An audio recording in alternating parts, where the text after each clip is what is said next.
Leurs regards déterminés brillaient dans la lumière blafarde des réverbères. L'aube naissante enveloppait les trois jeunes enfants sortis des ombres, tels des fantômes de courage. Émilie Moreau, à peine 5 ans, serrait contre sa poitrine une boîte en carton usagé, ses doigts rougis et engourdis malgré les moufles filandreuses tricotées par sa grand-mère il y a 3 hivers. La boîte contenait leur espoir, 23 bonbons d'Halloween restants, chacun enveloppé avec soin dans du papier de soie recyclé d'anniversaire depuis longtemps oublié, les couleurs passées, mais l'amour intact. La matinée parisienne était impitoyable, un vent glacial transperçait leurs manteaux disparates comme des doigts glacés cherchant la chaleur. Les réverbères scintillaient par intermittence, projetant de longues ombres qui semblaient danser avec la détermination des 3 enfants. Le souffle d'Émilie formait de petits nuages qui se dissipaient rapidement dans l'air glacial, ses yeux bruns agrandis par d'épaisses lunettes maintenues par du scotch transparent.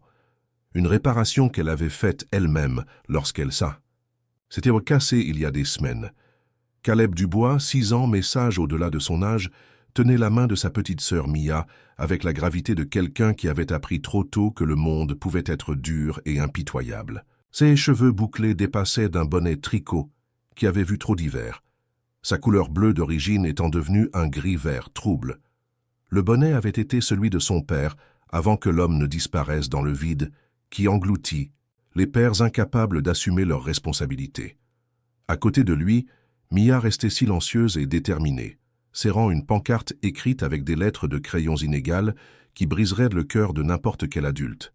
« Aidez, mademoiselle. »« Lila, elle a besoin qu'on lui répare le cœur. » Les mots étaient entourés de cœurs soigneusement dessinés de différentes couleurs, d'arcs en ciel qui se courbaient au-dessus de bonhommes allumettes, se tenant la main, et de petites fleurs qui semblaient avoir été copiées d'un livre de coloriage.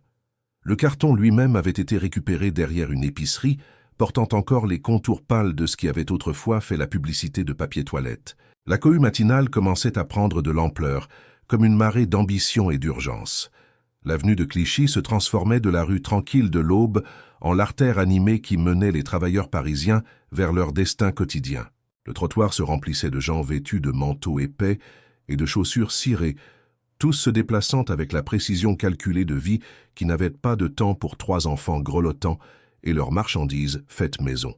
Le bruit des talons claquant sur le béton se mêlait au grondement lointain du métro, créant la symphonie matinale familière de Paris. Des portières claquaient, des moteurs toussaient pour se mettre en marche dans le froid, et quelque part, au loin une sirène hurlait, le rappel urbain constant que quelque part quelqu'un avait besoin d'aide. Émilie s'approcha d'un homme en costume bleu marine, sa mallette reflétant la faible lumière du réverbère, alors qu'il passait avec l'assurance de quelqu'un d'important, quelqu'un qui avait des rendez-vous et des affaires à conclure. Ses chaussures étaient en cuir, polies jusqu'à un éclat miroir qui coûtait probablement plus que ce que la famille d'Émilie dépensait pour l'épicerie en 1 mois. Sa voix s'élevait à peine au-dessus des bruits de l'éveil de la ville. « S'il vous plaît, monsieur, juste un bonbon ?» Elle leva un bonbon enveloppé dans du papier de soie jaune, le papier légèrement déchiré, là où des doigts avides l'avaient manipulé trop souvent. Ses yeux bruns, agrandis par les épaisses lunettes, qui avaient été données par une association caritative il y a 3 ans, suppliaient avec le genre de désespoir que seuls les enfants possédaient. Pur, non filtré, sans le cynisme qui apprend aux adultes à se protéger de la déception. Le regard de l'homme ne quitta jamais l'écran de son téléphone, ses pouces se déplaçant rapidement sur la surface pendant qu'il les dépassait. Il était déjà perdu dans son propre monde de plannings et de tableurs, de cours de la bourse et de mise à jour de statuts. La seule preuve de sa présence était le parfum persistant d'un parfum cher et la piqûre de l'indifférence qui semblait planer dans l'air froid comme un souffle givré. Caleb sautillait sur la pointe des pieds, essayant de générer de la chaleur dans des chaussures qui étaient 2 tailles trop petites, des vêtements donnés par un cousin qui les avait dépassés il y a des années. Les semelles étaient usées, et il pouvait sentir chaque fissure du trottoir à travers ce qui restait du caoutchouc.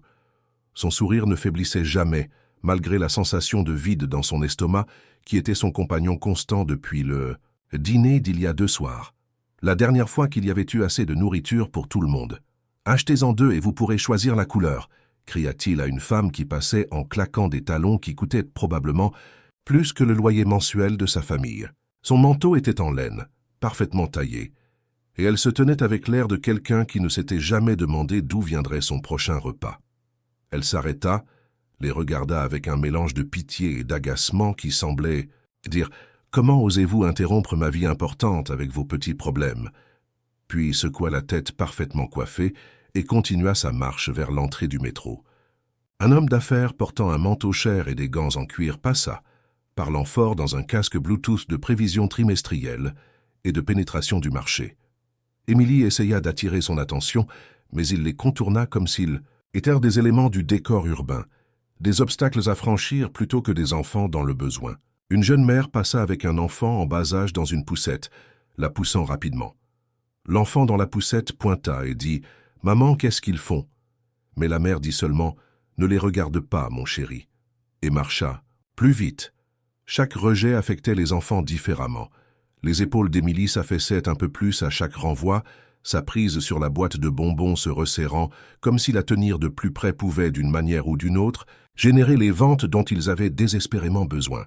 Le sourire de Caleb devint plus déterminé, plus forcé, comme si la seule volonté pouvait compenser l'indifférence croissante qui les entourait. Mia observa simplement, ses yeux sombres absorbant tout, enregistrant les leçons sur la façon dont le monde traitait les petites personnes avec de grands cœurs. Les enfants n'étaient pas là pour une collecte de fonds scolaires ou un badge de scout. Il n'y avait pas de formulaire d'autorisation glissé dans leur sac à dos, pas de supervision d'adultes, pas de filet de sécurité d'un soutien institutionnel. Ils se tenaient à ce coin par pur amour désespéré pour leur professeur de maternelle, Mademoiselle Lila Dubois, qui s'était effondrée en classe 2 semaines auparavant pendant l'heure du conte et n'était pas revenue depuis. L'incident s'était produit un mardi. Mademoiselle Lila avait lu leur livre préféré sur la petite locomotive qui pouvait, en utilisant différentes voix pour chaque personnage et en faisant des sons de train qui provoquaient des gloussements, ravie chez les enfants. Soudain, elle s'était arrêtée au milieu d'une phrase, avait mis sa main sur sa poitrine et était devenue très pâle. Elle avait essayé de continuer à lire, mais ensuite, elle était tombée à genoux, haletant. Les enfants avaient regardé avec confusion et une terreur croissante, alors que leur professeur bien-aimé s'effondrait complètement. Les ambulanciers étaient revenus rapidement. La grand-mère d'Émilie travaillait comme concierge à l'école et avait appelé le 112 immédiatement. Mais les enfants s'étaient retrouvés avec une remplaçante qui ne voulait clairement pas être là, qui les grondait parce qu'ils pleuraient et leur avait dit de se ressaisir quand ils posèrent des questions sur Mademoiselle Lila. On leur avait dit qu'elle était malade, mais des conversations chuchotées entre parents inquiets étaient arrivées à leurs oreilles sous forme de fragments. Opération, cher. L'assurance ne prendra pas en charge. Devra peut-être fermer la classe. Personne ne sait si elle reviendra. L'impact avait été immédiat et profond. Ces enfants, à peine assez grands pour lasser leurs chaussures, avaient compris avec une clarté surprenante que quelqu'un qu'ils aimaient était en difficulté, de vrais problèmes que les adultes semblaient impuissants à résoudre. Les adultes, les mêmes personnes qui avaient d'habitude des réponses à tout, qui pouvaient soigner les égratignures et apaiser les cauchemars, parlaient à voix basse, inquiets, de choses qui dépassaient leur pouvoir. Alors, les enfants avaient fait ce qui leur semblait naturel. Ils avaient décidé de passer à l'action. Si les adultes ne pouvaient pas arranger ça, peut-être qu'eux le pourraient. Après tout, Mademoiselle Lila leur disait toujours qu'ils étaient capables de grandes choses, que la taille ne déterminait pas la taille de votre cœur ou l'impact que vous pouviez avoir. L'idée du plan était de Caleb, né du souvenir de la vente de limonade l'été précédent avec Mia. Ils avaient passé un samedi chaud sur les marches de leur immeuble, vendant des gobelets en papier de mélange de boissons en poudre pour 25 centimes pièce. À la fin de la journée, ils avaient gagné assez d'argent pour acheter à leur mère une carte d'anniversaire à la supérette. Une carte qui avait coûté 99 centimes, mais qui aurait tout aussi bien pu être un collier, de diamants pour la joie qu'elle lui avait procurée. Si la limonade pouvait acheter des cartes d'anniversaire, les bonbons pourraient sûrement aider à sauver Mademoiselle Lila. La logique était imparable pour leurs jeunes esprits. Émilie avait apporté les compétences organisationnelles typiques d'une enfant aînée, bien qu'elle soit plus jeune que Caleb. Elle avait fait des listes des fournitures nécessaires, délégué les responsabilités et créé un emploi du temps qui tenait compte de leur temps avant l'école et des week-ends. Elle avait même dessiné une carte montrant les meilleurs coins de rue basés sur les observations de la circulation piétonne qu'elle avait faites lors de ses promenades avec sa grand-mère. Mia, bien que la plus jeune, avait fourni le cœur, émotionnel, sa certitude inébranlable que s'ils essayaient assez fort, l'amour suffirait. C'était elle qui avait suggéré de faire la pancarte et elle avait insisté pour des lettres parfaites, même lorsque cela signifiait recommencer plusieurs fois alors que sa petite main se cramponnait trop fermement au crayon. Ils avaient passé une semaine en préparation intensive, utilisant tous les bonbons d'Halloween restants de leur maigre collection. Aucun d'eux n'était allé faire la chasse aux bonbons dans les quartiers riches où des barres chocolatées de taille normale étaient distribuées comme des réflexions après coup. Au lieu de cela, ils avaient arpenté leur propre quartier, reconnaissant pour l'occasionnel Tootsie Roll ou morceaux de chewing-gum glissés dans leurs masques et tais, d'oreillers achetés au magasin à 1 euro. Chaque bonbon était emballé avec le soin généralement réservé aux cadeaux précieux. Les enfants assis en tailleur sur le sol du petit appartement de Caleb et Mia, leurs doigts travaillant méthodiquement alors qu'ils discutaient de la stratégie et partageaient des souvenirs de Mademoiselle Lila. Ils ont parlé de la fois où elle avait recousu un bouton sur le manteau d'Émilie lorsque sa grand-mère était malade. Ils se sont souvenus de la façon dont elle conservait une réserve secrète de barres granola pour les enfants qui venaient à l'école affamés. Ils se sont souvenus du jour où elle leur avait appris à faire des fleurs en papier après que James ait été triste que son père soit déployé à l'étranger. De l'autre côté de la rue, regardant à travers les vitres teintées d'une Mercedes-Benz noire qui coûtait probablement plus que ce que la plupart des gens gagnaient en 3 ans, se trouvait Victor Langston. À 48 ans, il avait bâti un empire à partir de rien de plus que l'intellect brut, une détermination sans faille et la volonté de prendre des décisions que d'autres ne pouvaient ou ne voulaient pas prendre. Sa société d'intelligence artificielle, Langston Technologies, était valorisée à plus de 3 milliards de dollars, avec des bureaux dans 12 pays et des brevets qui avaient révolutionné la façon dont les machines apprenaient et s'adaptaient. Son appartement en duplex sur la Côte d'Azur offrait une vue panoramique sur toute la ville, du bord de mer au paysage industriel. Son agenda était rempli des mois à l'avance de réunions qui pouvaient te faire bouger les marchés, influencer la politique gouvernementale et déterminer l'avenir de milliers d'employés dans le monde entier. Pourtant, quelque chose dans la scène devant lui avait arrêté le temps. Il était au milieu d'une téléconférence avec des investisseurs à Tokyo, son chauffeur naviguant dans la circulation matinale, pendant que Victor jonglait entre les appels téléphoniques, les emails et les revues de documents. Mais lorsque son regard s'était posé sur les 3 petites silhouettes regroupées sur le coin, tout le reste s'était estompé en bruit de fond. Les yeux gris acier de Victor, habituellement calculateur et posé comme ceux d'un joueur d'échecs, contemplant plusieurs coups d'avance, contenaient maintenant quelque chose qu'il n'avait pas ressenti depuis des années, la reconnaissance mêlée à l'incertitude. Il se voyait dans la détermination de ses enfants, se souvenait d'avoir leur âge lorsque sa propre mère était malade, se souvenait du sentiment d'impuissance d'être trop petit pour faire une différence dans un monde qui semblait conçu pour des personnes plus grandes, avec des poches plus profondes. Il se souvenait d'avoir 8 ans, debout devant un hôpital différent de celui où Mademoiselle Lila luttait maintenant pour sa vie, regardant sa mère à travers une fenêtre, alors qu'elle luttait contre une maladie que leur manque d'assurance rendait plus difficile à traiter. Il se souvenait du goût amer de l'impuissance, de la frustration d'être petit dans un monde où l'argent signifiait tout et où il n'en avait pas. Mais plus que les souvenirs, Victor fut frappé par le courage des enfants. Dans son monde de salles de conseil et de prise de contrôle hostile, il était entouré d'adultes qui avaient peur de prendre des risques, qui avaient besoin de comités et de groupes de discussion et d'études de marché avant de prendre des décisions. Pourtant, voici 3 enfants qui avaient identifié un problème et pris des mesures immédiates et directes. Pas de comité, pas d'analyse paralysante, pas d'attente que quelqu'un d'autre intervienne. « Arrêtez-vous » ordonna Victor, sa voix perçant l'explication de son chauffeur sur les schémas de circulation et les itinéraires alternatifs. La voiture glissa sur le trottoir avec la précision mécanique d'une machine qui avait coûté plus que les salaires annuels de la plupart des gens. Victor descendit sur le trottoir, ses chaussures en cuir italien faisant des bruits feutrés contre le béton froid. Il était habitué à ce que sa présence soit remarquée.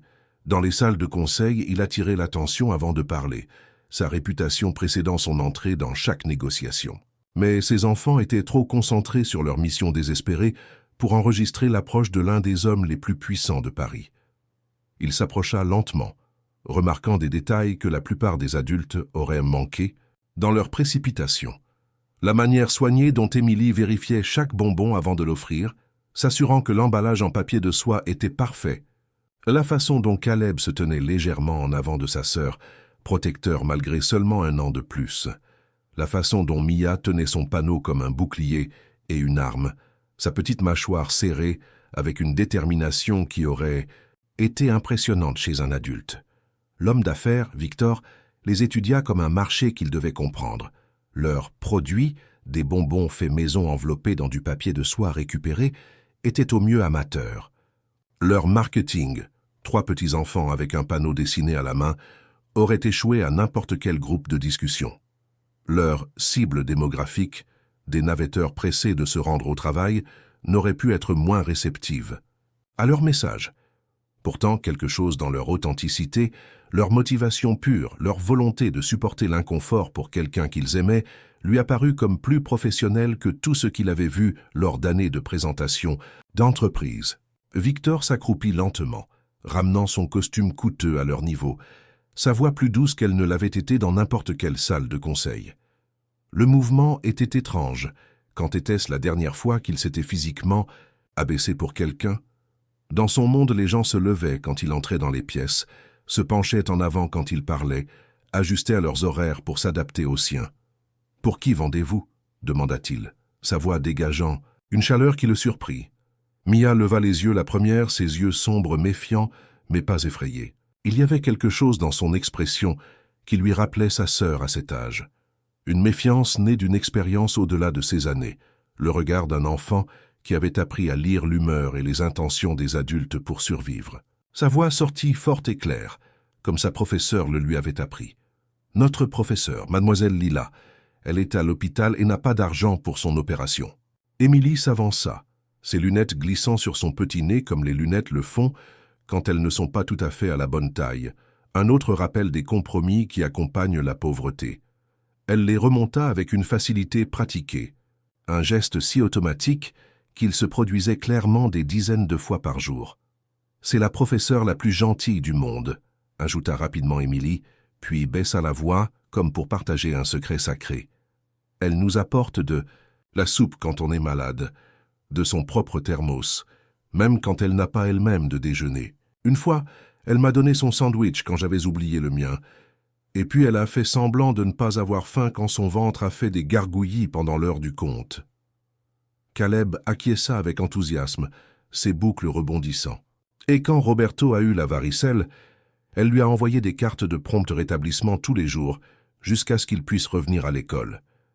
Elle a fait les dessins elle-même, avec des crayons, comme nous. Victor étudia à nouveau le panneau, le lisant vraiment cette fois, l'analysant comme un document nécessitant une interprétation attentive. Les mots avaient été écrits avec une telle attention que le crayon s'était cassé plusieurs fois, laissant des lacunes qui avaient été remplies de différentes couleurs.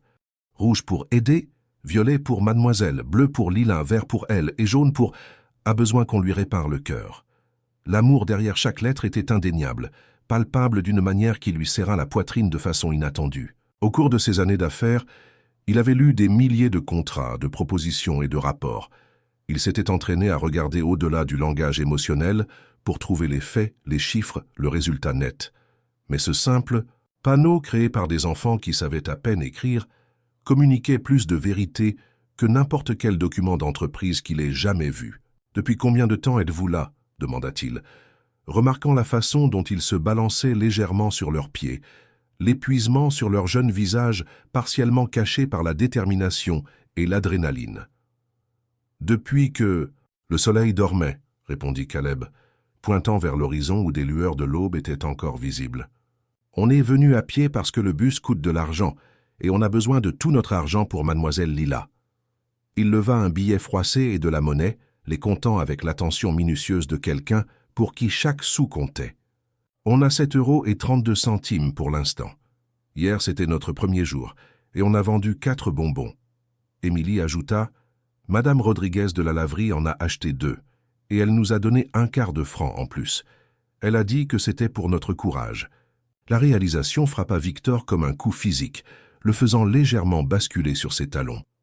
Ses enfants avaient marché des kilomètres dans l'obscurité, dans le froid, portant leurs bonbons faits maison et leur détermination inébranlable. Ils faisaient cela depuis plus d'1 jour, debout ici dans des conditions que la plupart des adultes trouveraient insupportables, motivés uniquement par l'amour de leur professeur. Il calcula rapidement 7 € de 2 jours de travail.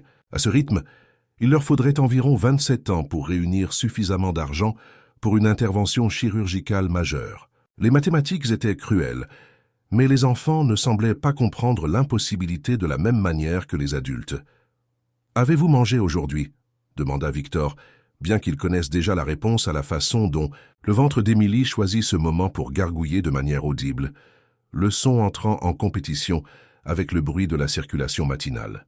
Émilie appuya ses mains contre son estomac, embarrassée, ses joues devenant roses de plus que du froid. La faim n'était clairement pas une nouvelle sensation. La faim l'était rarement pour des enfants comme ceux-ci, mais l'avouer à un inconnu ressemblait à une trahison de la fierté d'adulte, qu'il s'efforçait tant d'imiter. Le silence qui suivit fut assourdissant. Il en disait long sur leurs priorités, sur les familles où la nourriture était un luxe qui devait parfois être sacrifié pour d'autres nécessités. Mia se déplaça maladroitement d'un pied sur l'autre, et le sourire toujours présent de Caleb s'estompa enfin un peu. La première fissure dans son optimisme déterminé. Victor se tenait là, son esprit courant à travers des calculs qui n'avaient rien à voir avec les marges bénéficiaires ou les analyses de marché. Ces calculs concernaient la dignité humaine, le genre de personne qu'il voulait être, l'occasion de faire une différence qui comptait vraiment. Dans son monde, il était habitué aux accords de plusieurs milliards de dollars, aux problèmes qui nécessitaient des solutions complexes et des équipes d'experts. Mais voici un problème qui pourrait être résolu avec quelque chose d'aussi simple qu'un petit déjeuner. « Venez avec moi, dit-il, leur tendant la main. » Les enfants échangèrent des regards, une communication tacite passant entre eux qui parlait de compétences de survie développées trop tôt. Émilie se mordit la lèvre, clairement déchirée. Entre les avertissements de danger des étrangers que leurs parents leur avaient rabâchés et la faim désespérée qui rongeait leur estomac. Caleb regarda la boîte de bonbons qu'ils avaient travaillé si dur à préparer, puis le panneau de Mia, pesant leur mission contre leurs besoins immédiats. Finalement, Mia hocha lentement la tête, sa décision portant le poids du leadership malgré son jeune âge. Ils suivirent Victor dans la rue. Émilie serrant la boîte de bonbons de manière protectrice, Caleb tenant la pancarte, leurs petites jambes travaillant d'arrache-pied pour suivre ses longues enjambées. Victor les mena sur 6 pâtés de maison jusqu'à chez Laurent, l'un des restaurants les plus prestigieux de Paris, où les riches venaient pour voir et être vus autour de repas qui coûtaient plus que ce que les travailleurs au salaire minimum gagnaient en une semaine. La réputation de l'établissement reposait sur l'exclusivité, un service impeccable et des prix qui ne le rendaient accessible qu'à l'élite de la ville. La lumière du matin attrapait le lustre en cristal visible à travers la fenêtre, projetant des motifs prismatiques sur le trottoir comme des diamants épars. Le maître d'hôtel, Henri, était en train de déverrouiller les lourdes portes en chêne pour la journée, se préparant pour le service du petit déjeuner qui s'adressait aux hommes d'affaires avec des notes de frais et aux bénéficiaires de fonds en fiducie avec du temps libre. Ses sourcils se levèrent considérablement à la vue de 3 enfants vêtus de vêtements d'hiver dépareillés, leurs visages sales de larmes et de froid, leurs chaussures laissant des traces humides sur le sol en marbre immaculé. La formation à la diplomatie d'Henri était en conflit avec son choc. En 20 ans à chez Laurent, il n'avait jamais vu un groupe aussi inhabituel approcher son établissement.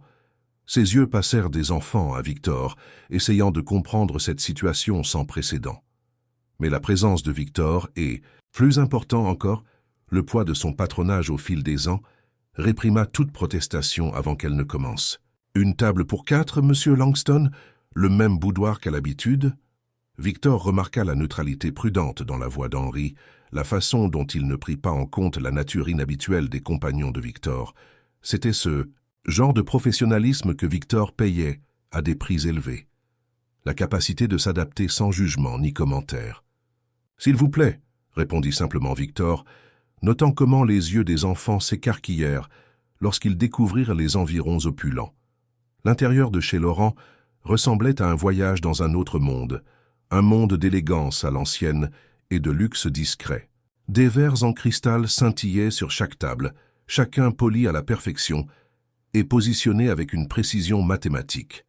Des fleurs fraîches ornaient chaque surface, pas les œillets de l'épicerie que les enfants auraient pu reconnaître, mais des orchidées exotiques et des roses rares qui coûtaient des centaines d'euros par arrangement. Le parfum des pâtisseries fraîchement sorties du four embaumait l'air chaud, se mêlant au parfum subtil des grains de café qui coûtaient probablement plus par kilo que ce que la plupart des familles dépensaient pour l'épicerie en une semaine. Les murs étaient ornés d'œuvres d'art originales, des peintures qui auraient trouvé leur place à l'Institut d'art de Paris. Ils furent installés dans un boudoir d'angle, avec des sièges en cuir bordeaux profond qui semblaient engloutir les enfants. Les jambes de Caleb se balançaient librement, sans même toucher le sol.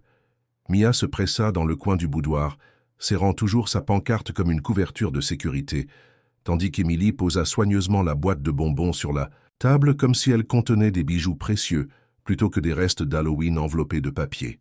Un serveur s'approcha immédiatement. Une jeune femme nommée Sophie, qui travaillait chez Laurent depuis 2 ans et pensait avoir tout vu. Les enfants la regardèrent avec un mélange d'émerveillement et de nervosité, clairement dépassés par l'attention et le luxe qui les entourait.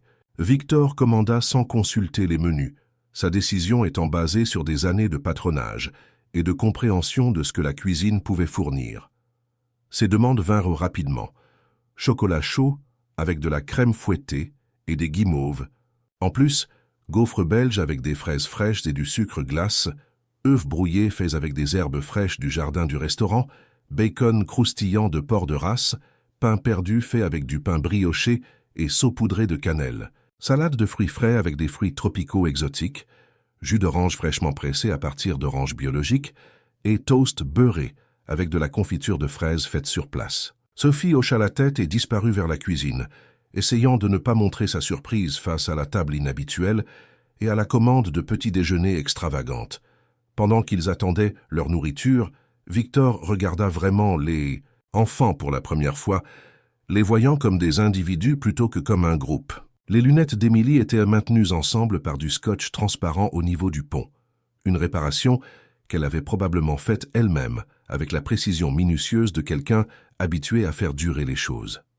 Ses vêtements étaient propres mais clairement d'occasion, le genre d'article qui arrivait aux enfants par un réseau de dons de cousins plus âgés, de dons de l'église et de trésors de friperie. L'ourlet de son manteau se défaisait dans un coin, et elle s'inquiétait périodiquement du fil lâche avec ses doigts. L'enthousiasme de Caleb était contagieux, mais Victor remarqua des détails qui parlèrent d'une réalité plus difficile.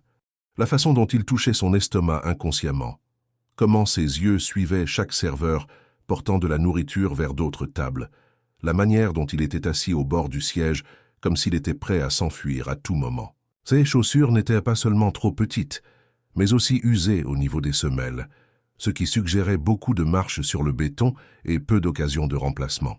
Le silence de Mia n'était pas de la timidité, c'était de l'observation attentive d'un enfant qui avait appris à lire l'humeur des adultes pour sa propre préservation.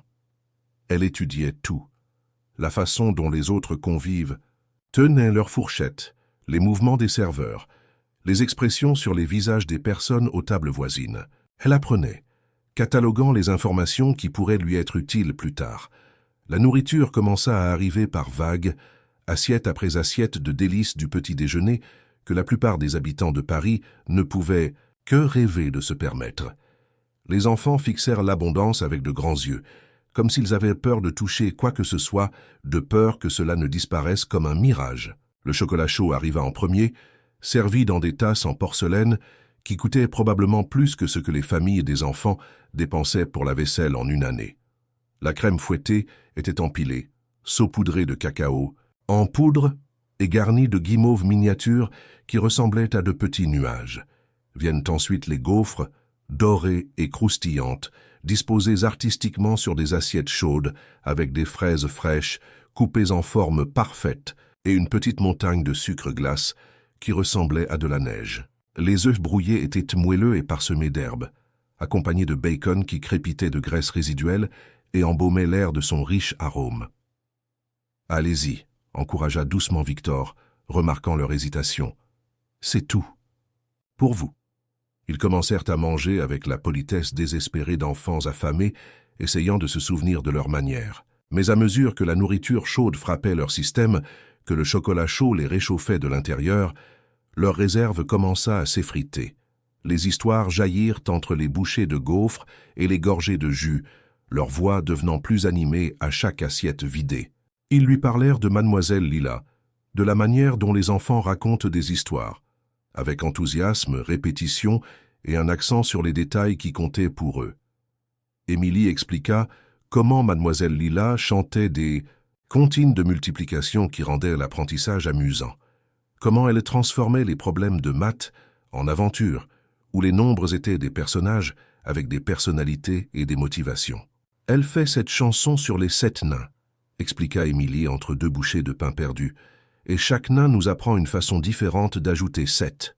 Grincheux oublie toujours et compte sur ses doigts, alors on compte tous sur nos doigts avec lui.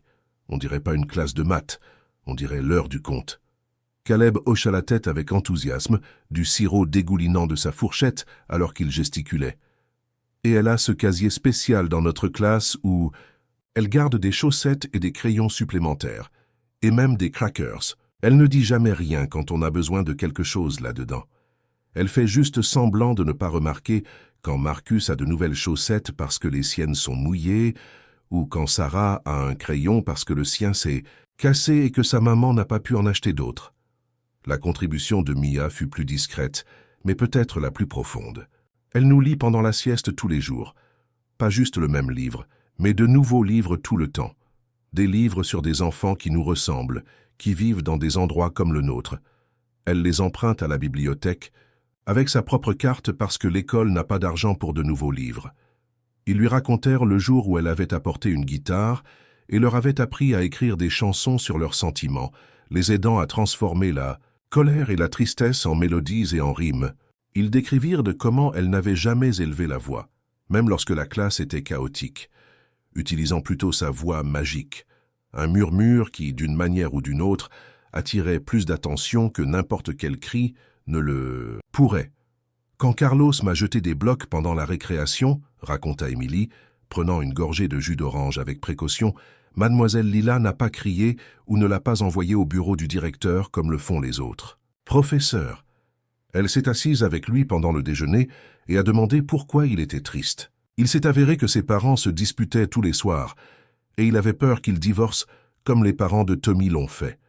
Elle l'a aidé à leur écrire une lettre sur ce qu'il ressentait, et puis elle les a appelés pour une réunion. Elle n'a pas mis Carlos dans le pétrin, elle l'a aidé à obtenir de l'aide. Victor se retrouva à déglutir face à une tension dans sa gorge qui n'avait rien à voir avec le café parfaitement préparé qu'il buvait. Dans son monde de résultats trimestriels et de réunions du conseil d'administration, les problèmes étaient résolus par la stratégie et l'effet de levier. Mais cette professeure résolvait les problèmes avec empathie et compréhension, traitant chaque enfant comme un individu digne d'attention et de soins. L'ironie ne lui échappa pas. Il avait payé plus pour des déjeuners d'affaires uniques que ce que cette professeure gagnait probablement en un mois. Il avait des costumes inutilisés dans son placard, qui coûtaient plus que son budget annuel de soins de santé. Sa montre, une Patek Philippe à laquelle il pensait rarement, valait plus qu'elle ne gagnerait en plusieurs années d'enseignement. Après que les enfants eurent mangé à leur faim, une vue qui leur semblait presque miraculeuse, leur estomac plein pour la première fois depuis des jours, Victor posa la question vers laquelle il se dirigeait. Dans quel hôpital est-elle?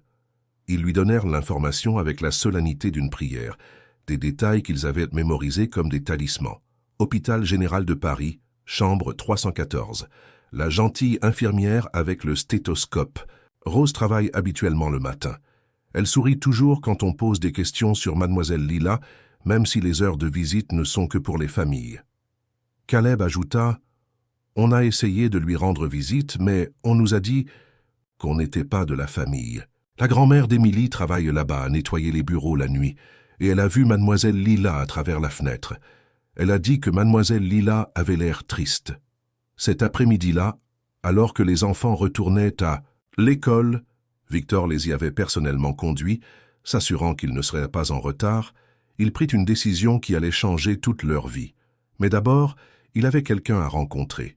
Ce soir-là, Victor traversa les couloirs de l'hôpital général de Paris, ses pas résonnant sur les planchers de linoléum stérile. Les hôpitaux avaient leur propre économie de pouvoir, mais ici aussi, sa présence avait du poids. Les gardes de sécurité s'écartaient sans poser de questions, leurs yeux entraînés scrutant son costume coûteux et son comportement confiant, reconnaissant quelqu'un qui appartenait au monde des chambres privées et des soins de qualité supérieure. Les infirmières se retournèrent pour le regarder passer, se chuchotant les unes aux autres à propos du célèbre PDG errant dans les couloirs. Certains le reconnurent grâce à des photos de journaux, d'autres sentirent simplement son importance, grâce à son comportement et à la façon dont les autres réagissaient à lui. Il trouva la chambre 314 et s'arrêta à l'embrasure de la porte, prenant un moment pour étudier la femme à l'intérieur. Mademoiselle Lila Dubois était appuyée contre des oreillers blancs, stériles, ses cheveux blonds attachés en queue, de cheval qui parlait de préoccupations pratiques plutôt que de style.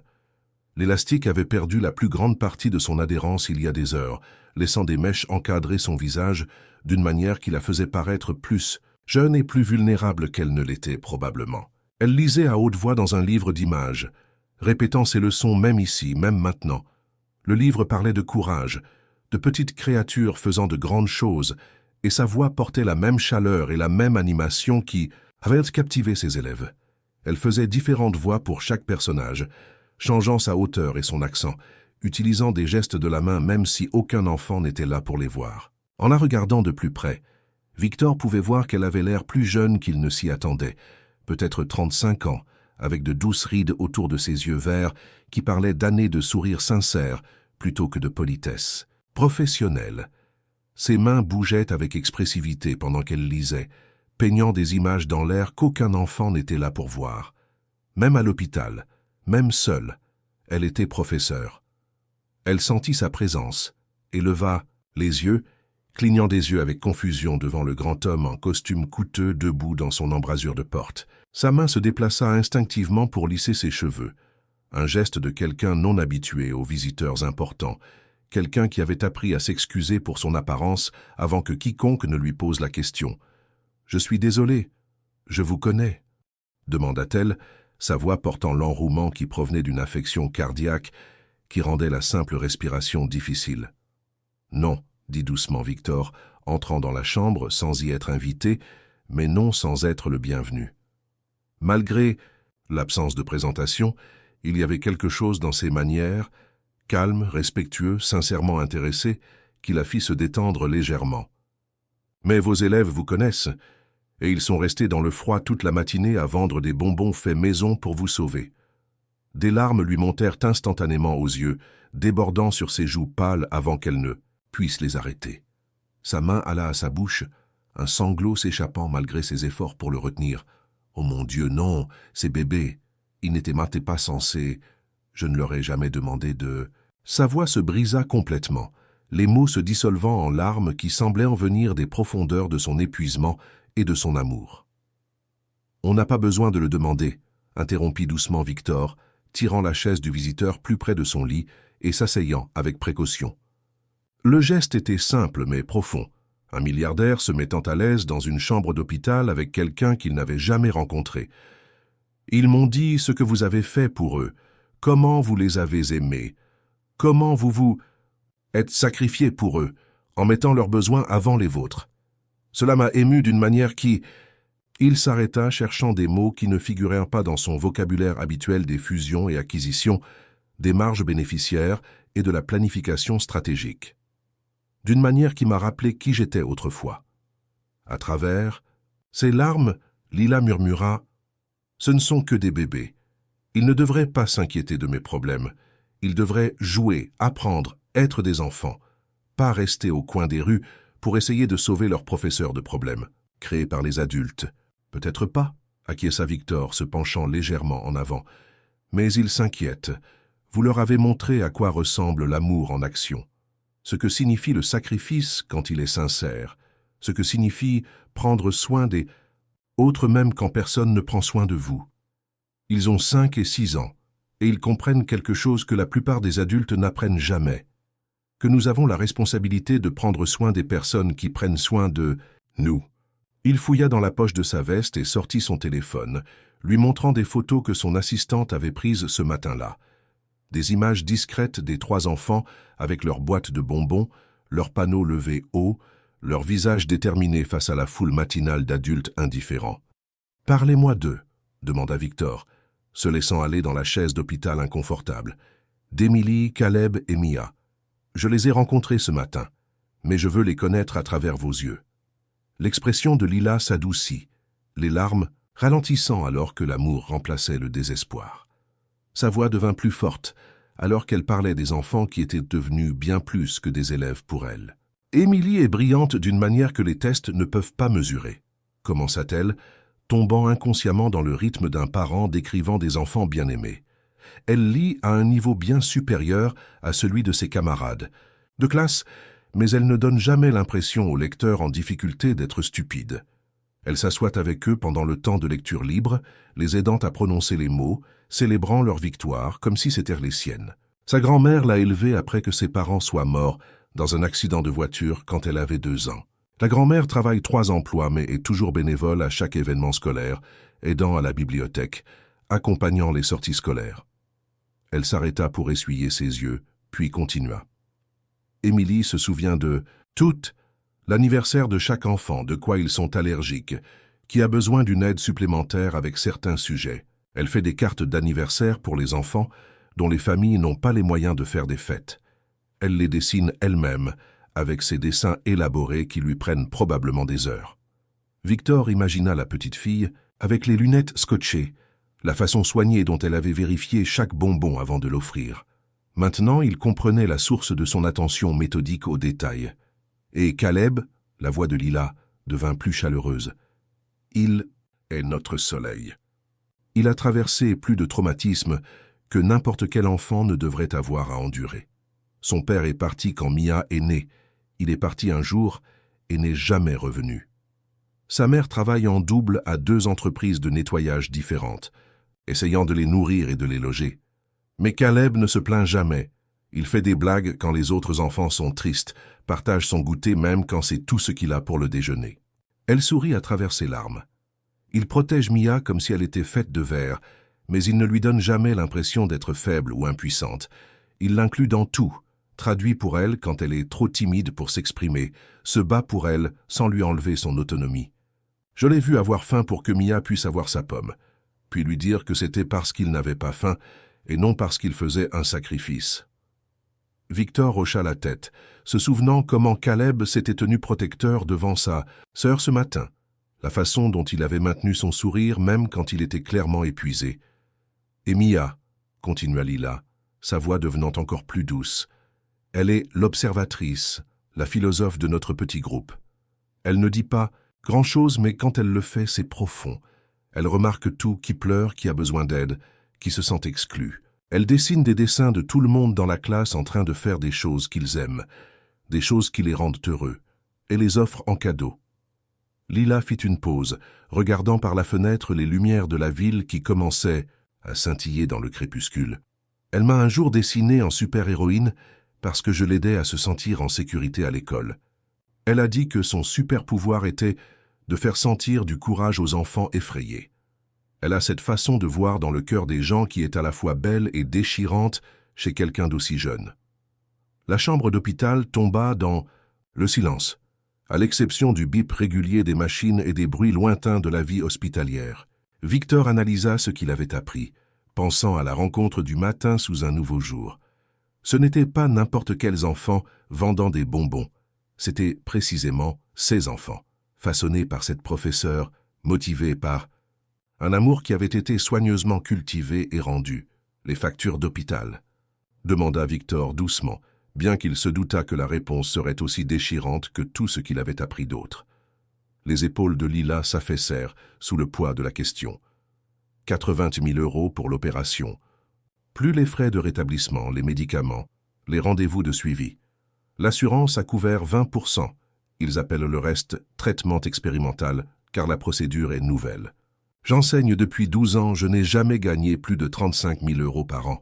J'ai postulé à chaque subvention, à chaque fonds de bienfaisance, à chaque programme d'aide que j'ai pu trouver. Elle rit amèrement. J'ai été approuvé pour 3 000 € d'un fonds d'urgence pour les enseignants. 3 000. C'est comme offrir un pansement pour une artère sectionnée. Les chiffres frappèrent Victor comme des coups physiques. 80 000 €. C'était moins que ce qu'il dépensait pour ses vacances annuelles dans les Alpes suisses. C'était ce qu'il payait pour un seul déjeuner d'affaires lorsqu'il recevait des clients internationaux. C'était le coût des installations artistiques dans le hall de son bureau, des pièces qu'il regardait rarement. « Que se passera-t-il si vous n'avez pas l'opération » demanda-t-il, bien qu'il se doutât qu'il ne voulait pas entendre la réponse. « Insuffisance. Cardiaque progressive » dit-elle d'un ton détaché, comme si elle discutait de plans de cours plutôt que de sa propre mortalité. « Les médecins me donnent 6 mois, peut-être 1 an si je fais attention, mais je ne peux plus travailler longtemps de toute façon. La fatigue s'aggrave chaque jour. Je me suis déjà évanoui 2 fois en classe. C'est pourquoi ils m'ont renvoyé chez moi en congé médical. » Elle ferma les yeux un instant, et Victor vit à quel point elle était vraiment jeune sous l'épuisement et l'inquiétude. « Le pire, ce n'est pas de mourir, » dit-elle doucement. « C'est de ne pas être là pour eux. Émilie, Caleb, Mia, tous. Ils ont besoin de stabilité, de cohérence. Je suis probablement ce qui se rapproche le plus d'une figure d'adulte stable. Que certains d'entre eux aient. Si je ne suis pas là, » sa voix s'éteignit, mais l'implication planait lourdement dans l'air.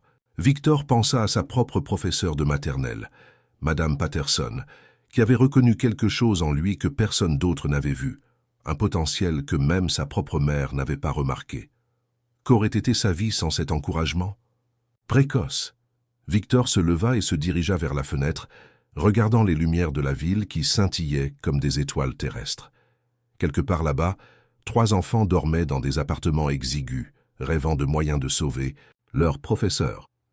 Quelque part là-bas, d'autres professeurs faisaient des choix impossibles similaires entre la santé et la ruine financière, entre la survie personnelle et le dévouement professionnel. Ils s'étaient toujours enorgueillis de prendre des décisions rationnelles, de séparer l'émotion de la logique commerciale. Mais debout dans cette chambre d'hôpital, écoutant le bip régulier des machines maintenant cette professeure dévouée en vie, il réalisa que parfois, les décisions les plus importantes n'étaient pas du tout rationnelles. C'étaient des impératifs moraux déguisés en choix. Il se retourna pour lui faire face. Son esprit était fait avec une certitude qui lui semblait à la fois étrangère et absolument juste. « Je veux vous faire une offre, mademoiselle Dubois. Je possède l'Académie de Versailles. Vous en avez peut-être entendu parler ?» Il vit une reconnaissance briller dans ses yeux, suivie rapidement de confusion. L'Académie de Versailles était légendaire à Paris, l'endroit où les politiciens et les PDG envoyèrent leurs enfants, où la liste d'attente s'étendait sur 5 ans et où les frais de scolarité coûtaient plus que les salaires de beaucoup de gens. « Nous recherchons quelqu'un pour diriger notre programme de petite enfance, » continua-t-il, se rassoyant et se penchant légèrement en avant. « Quelqu'un qui incarne non seulement l'excellence pédagogique, mais aussi un véritable souci des enfants. Quelqu'un qui comprend que l'enseignement ne se limite pas à la transmission des connaissances, il s'agit de nourrir le potentiel humain. » La main de Lila alla à sa gorge, ses yeux s'écarquillant.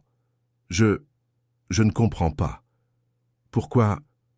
« Parce que 3 enfants de 5 ans m'ont appris ce matin quelque chose que toutes mes réunions du conseil d'administration n'auraient jamais pu faire, » répondit Victor, sa voix portant une vérité qui le surprit par sa puissance. « Ils m'ont montré à quoi ressemble le véritable leadership, ce que la valeur réelle signifie, ce que l'on ressent en se battant pour quelqu'un qui ne peut pas se battre pour lui-même. » Il fit une pause, observant attentivement son visage. « Vous avez créé 3 petits révolutionnaires qui croient que l'amour est un verbe d'action, pas seulement un sentiment. Ce genre d'impact, cette profondeur de connexion, c'est exactement ce que l'éducation devrait être. Le salaire à l'Académie de Versailles est substantiel, les avantages sociaux sont complets, et vous auriez un contrôle créatif total sur votre programme et votre programme d'études. Mais je ne peux pas accepter, dit Lila désespérément, de nouvelles larmes commençant à couler. Je n'ai même pas les moyens de payer cette opération. Je suis au bord de la faillite juste pour rester en vie. Comment pourrais-je accepter un poste à l'Académie de Versailles, alors que je ne peux même pas... Victor leva la main pour l'arrêter, son expression douce mais ferme. Vous n'aurez pas à vous en soucier. Ma fondation, le Fonds de bienfaisance Langston, prendra en charge l'opération. Tout, chaque centime des 80 000 €, plus les frais de rétablissement, les médicaments, les soins de suivi, tout. La bouche de Lila s'ouvrit et se referma sans aucun son, comme quelqu'un essayant de traiter des informations qui ne correspondaient à aucune catégorie que son cerveau avait préparée. Et avant même d'envisager de protester, continua Victor anticipant sa réponse, considérez cela comme un investissement, en vous, en Émilie, Caleb et Mia, dans l'avenir de l'éducation dans cette ville. Le retour sur cet investissement ne sera pas mesuré en dollars, il sera mesuré en vies changées, en potentiel libéré et en amour multiplié. Elle le fixa longuement, puis fondit en larmes, pas les larmes d'inquiétude ou de honte qu'elle avait versées pendant des semaines, mais des larmes de soulagement si profondes qu'elles semblaient venir de son âme même. Le genre de pleurs qui proviennent de l'épuisement rencontrant la grâce, de la désespérance rencontrant la délivrance, d'un fardeau trop lourd à porter finalement soulevé par quelqu'un d'assez fort pour le supporter. Victor resta simplement là, cet homme puissant habitué à commander des salles et à conclure des accords de plusieurs milliards de dollars, offrant son mouchoir et restant silencieux pendant qu'elle pleurait. Il avait été dans des salles de négociation où les gens pleuraient, généralement de frustration ou de défaite, mais c'était différent. C'était de la gratitude à l'état pur, non filtrée et accablante. Lorsque les larmes ralentirent, enfin il parla à nouveau, sa voix à peine au-dessus d'un murmure. « Il y a une dernière chose, Émilie, Caleb et Mia recevront des bourses complètes pour l'Académie de Versailles. Ils vous ont sauvé la vie, mademoiselle Dubois. Le moins que nous puissions faire est d'aider à assurer leur avenir. »« Je ne peux pas, c'est trop, » réussit-elle à dire entre des halètements. « Pourquoi faites-vous ça pour nous ?» Victor réfléchit à la question, y réfléchit vraiment. Il y a un jour, il aurait pu y répondre en termes d'avantages fiscaux, d'opportunités de relations publiques ou de philanthropie stratégique. Mais maintenant, assis dans cette chambre stérile avec une femme qui avait consacré sa vie aux enfants des autres, la vérité était plus simple et plus complexe que n'importe laquelle de ces raisons pratiques. Parce que ce matin, 3 enfants m'ont rappelé que les choses les plus importantes de la vie ne peuvent pas être achetées ni vendues, dit-il finalement. Ils m'ont rappelé que le plus grand honneur n'est pas d'être la personne la plus riche de la pièce, c'est d'être digne de la confiance de quelqu'un d'autre. Vous leur avez confié votre histoire, votre lutte, et ils m'ont confié leur mission. De vous sauver. C'est une responsabilité que je ne prends pas à la légère. Le lendemain matin apporta des changements qui semblèrent de transformer non seulement l'hôpital, mais l'air même qui l'entourait. La nouvelle s'était répandue d'une manière ou d'une autre. Pas l'histoire complète, mais assez. 3 petits enfants apparurent dans la salle d'attente comme convoqués par une force invisible, ayant convaincu leur famille de les amener pendant les heures de visite. Victor les trouva là assis sur des chaises qui les diminuaient, leurs jambes se balançant librement alors qu'ils serrèrent des fleurs qu'ils avaient cueillies à divers endroits, des pissenlits d'un terrain vague, du gypsophile du jardin, d'un voisin, une seule rose que la grand-mère d'Émilie avait achetée à la boutique de l'hôpital avec de l'argent qu'elle ne pouvait probablement pas se permettre de dépenser. Ils portaient leurs plus beaux vêtements, qui révélaient à la fois le soin apporté à leur éducation et les limites auxquelles leurs familles étaient confrontées. Émilie portait une robe que sa grand-mère avait fabriquée à partir de tissus en solde, les coutures étant soignées et aimantes mais clairement faites maison. Caleb portait un pantalon qui était légèrement trop court, révélant des chaussettes, dépareillées, mais elles étaient impeccablement propres et repassées. Mia portait un pull qui était manifestement un vêtement de seconde main, probablement provenant de plusieurs propriétaires, mais il était exempt de bouloches et de taches clairement chéries et entretenues. « Est-ce que mademoiselle Lila va vraiment aller bien ?» demanda Émilie, sa voix portant l'espoir de quelqu'un qui avait connu trop de déceptions pour croire pleinement aux bonnes nouvelles. « Elle va aller mieux que bien », promit Victor, surpris par sa propre certitude. « Elle va être merveilleuse. Et vous savez pourquoi? 3 têtes se secouèrent à l'unisson, leurs yeux grands ouverts d'attention.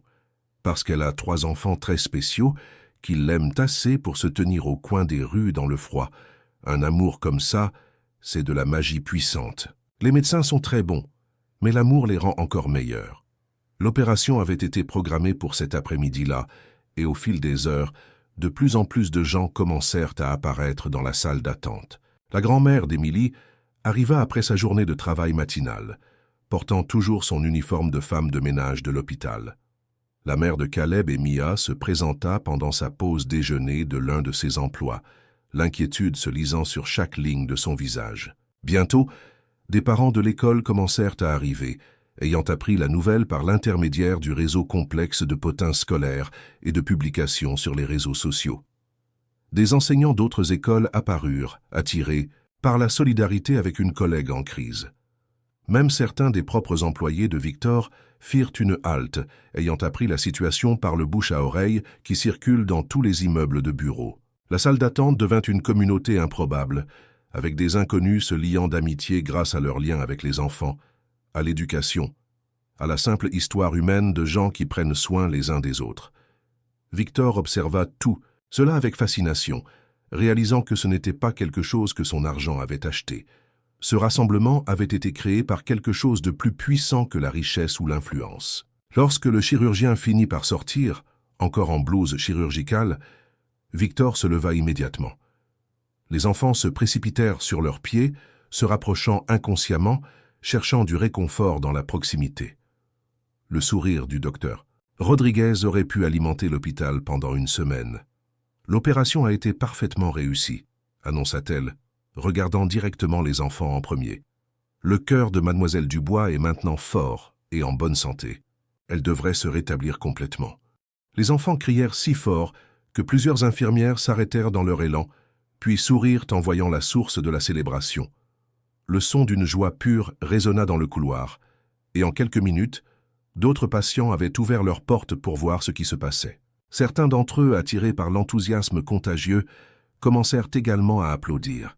Émilie étreignit la jambe de Victor avec une force surprenante, ses lunettes étant de travers à cause de l'intensité de son émotion. Caleb leva le poing en l'air comme s'il venait de marquer le but de la victoire, tandis que Mia se contenta de sourire, un sourire si radieux et sincère que Victor sentit sa gorge se serrer d'une émotion inattendue. Alors que la fête continuait autour d'eux, Victor s'écarta pour passer des appels téléphoniques. Son assistante répondit dès la première sonnerie, habituée à son emploi du temps imprévisible, mais sans aucun doute surprise par le bruit. De fond de l'hôpital. « Sarah, j'ai besoin que vous libériez mon emploi du temps pour les 2 prochaines semaines. En fait, faites-en 1 mois. J'ai des affaires importantes à régler ici. » Dois-je reprogrammer les réunions de Tokyo, la discussion sur la fusion avec Harrison Corp, la présentation au conseil d'administration? Victor regarda les 3 enfants qui essayèrent maintenant d'apprendre à l'homme âgé en fauteuil roulant à côté d'eux comment faire leur danse de célébration. Il vit la grand-mère d'Émilie verser des larmes de soulagement, vit la mère de Caleb et Mia se détendre enfin pour la première fois depuis des semaines. « Reprogrammez tout, dit-il fermement. C'est plus important. » Les 7 jours qui suivirent s'estompèrent ensemble d'une manière à la fois épuisante et revigorante. Victor se retrouva à vivre une vie qu'il ne savait pas possible, une vie où le succès se mesurait non pas en bénéfices trimestriels, mais dans l'éclat du sourire d'un enfant, non pas en part de marché, mais dans la force d'un espoir retrouvé. Chaque soir, il rendait visite à mademoiselle Lila à l'hôpital, lui apportant des nouvelles des enfants, des mises à jour sur les préparatifs de l'Académie de Versailles, et de plus en plus se contentant de s'asseoir et de parler d'éducation, de rêves, et de la profonde responsabilité de façonner les jeunes esprits. Lors d'une de ces visites, alors que mademoiselle Lila se sentait plus forte et plus alerte, elle le regarda avec curiosité. « Puis-je vous poser quelque chose de personnel ?»« Bien sûr. Pourquoi avez-vous vraiment fait ça ?» Pas la réponse. De la fondation caritative, pas la réponse sur les avantages fiscaux. Pourquoi m'avez-vous sauvé?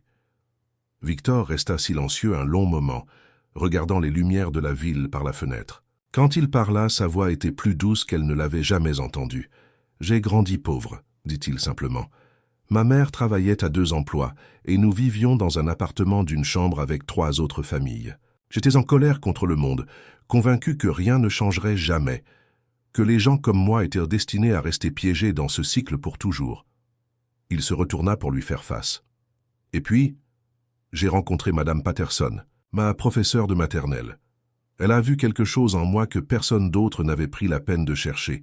Elle a dépensé son propre argent pour des livres pour moi et resté après l'école pour m'aider à lire, a convaincu ma mère de postuler à des programmes dont je ne savais même pas qu'ils existaient. Lila hocha la tête, reconnaissant l'histoire avant même qu'il ne l'ait terminée. Madame Patterson a changé ma vie, continua Victor. Et ce matin, en regardant 3 enfants vendre des bonbons pour vous, j'ai réalisé que vous faites la même chose pour eux. La même chose pour des dizaines d'enfants chaque année. Les professeurs comme vous et Madame Patterson, vous êtes ceux qui changent réellement le monde, un élève à la fois. Ils restèrent assis dans un silence confortable pendant un moment, tous les deux pensant aux fils invisibles qui relient les professeurs et les élèves à travers les générations, à l'impact qui résonne à travers le temps de manière qui ne peuvent être ni mesurées ni quantifiées. Un coup à la porte interrompit leurs pensées. Une infirmière entra, suivie des 3 enfants, qui avaient apparemment convaincu quelqu'un de les laisser visiter en dehors des heures réservées à la famille. « Mademoiselle Lila !» s'écria Caleb, se précipitant vers son chevet. « Regardez, comme votre cœur fonctionne bien. » Il montra le moniteur affichant ses signes vitaux, clairement impressionné par le rythme régulier et fort affiché à l'écran. Émilie l'étreignit avec précaution, comme si Mademoiselle Lila pouvait se casser. « Vous nous avez tellement manqué. La remplaçante ne fait pas de voix quand elle lit des histoires. » Mia se contenta de grimper sur le lit et de se blottir, à côté de sa professeure, s'insérant parfaitement dans la courbe du bras de Mademoiselle Lila, comme si c'était là qu'elle devait être. Victor observa ces retrouvailles, avec un mélange de joie et de quelque chose de plus profond. Une reconnaissance des liens qui se forment entre les enseignants et les élèves, des liens qui transcendent les rôles institutionnels et deviennent quelque chose qui approche de la famille. 2 semaines plus tard, par une matinée d'automne fraîche, Mademoiselle Lila fut déclarée complètement rétablie et prête à retourner dans le monde. Son jour de sortie devint une sorte de fête, avec les 3 enfants attendant devant sa chambre avec une banderole qu'ils avaient fabriquée eux-mêmes. « Bienvenue, Mademoiselle Lila, votre cœur est réparé. » Mais la plus grande surprise restait à venir. Victor avait organisé un service de voiture pour les emmener tous à l'Académie de Versailles, où Mademoiselle Lila verrait sa nouvelle salle de classe pour la première fois. Le trajet à travers Paris révéla une ville qui, d'une certaine manière, semblait différente pour eux tous maintenant. Pour Mademoiselle Lila, c'était la ville où sa vie avait été sauvée par la gentillesse de relatifs inconnus. Pour les enfants, c'était l'endroit où leurs professeurs vivaient, où des miracles pouvaient se produire si l'on croyait assez fort et agissait avec suffisamment d'amour. Pour Victor, ce n'était plus seulement un marché à dominer, mais une communauté où il pouvait faire une réelle différence. Lorsqu'ils arrivèrent à l'Académie de Versailles, la réaction de Mademoiselle Lila dépassa toutes les espérances de Victor. Elle se tenait à l'entrée de sa nouvelle classe et pleurait, pas des larmes de tristesse ou de gratitude accablante, mais des larmes de joie pure, mêlées à la possibilité. L'espace était tout ce dont elle avait toujours rêvé, et plus encore.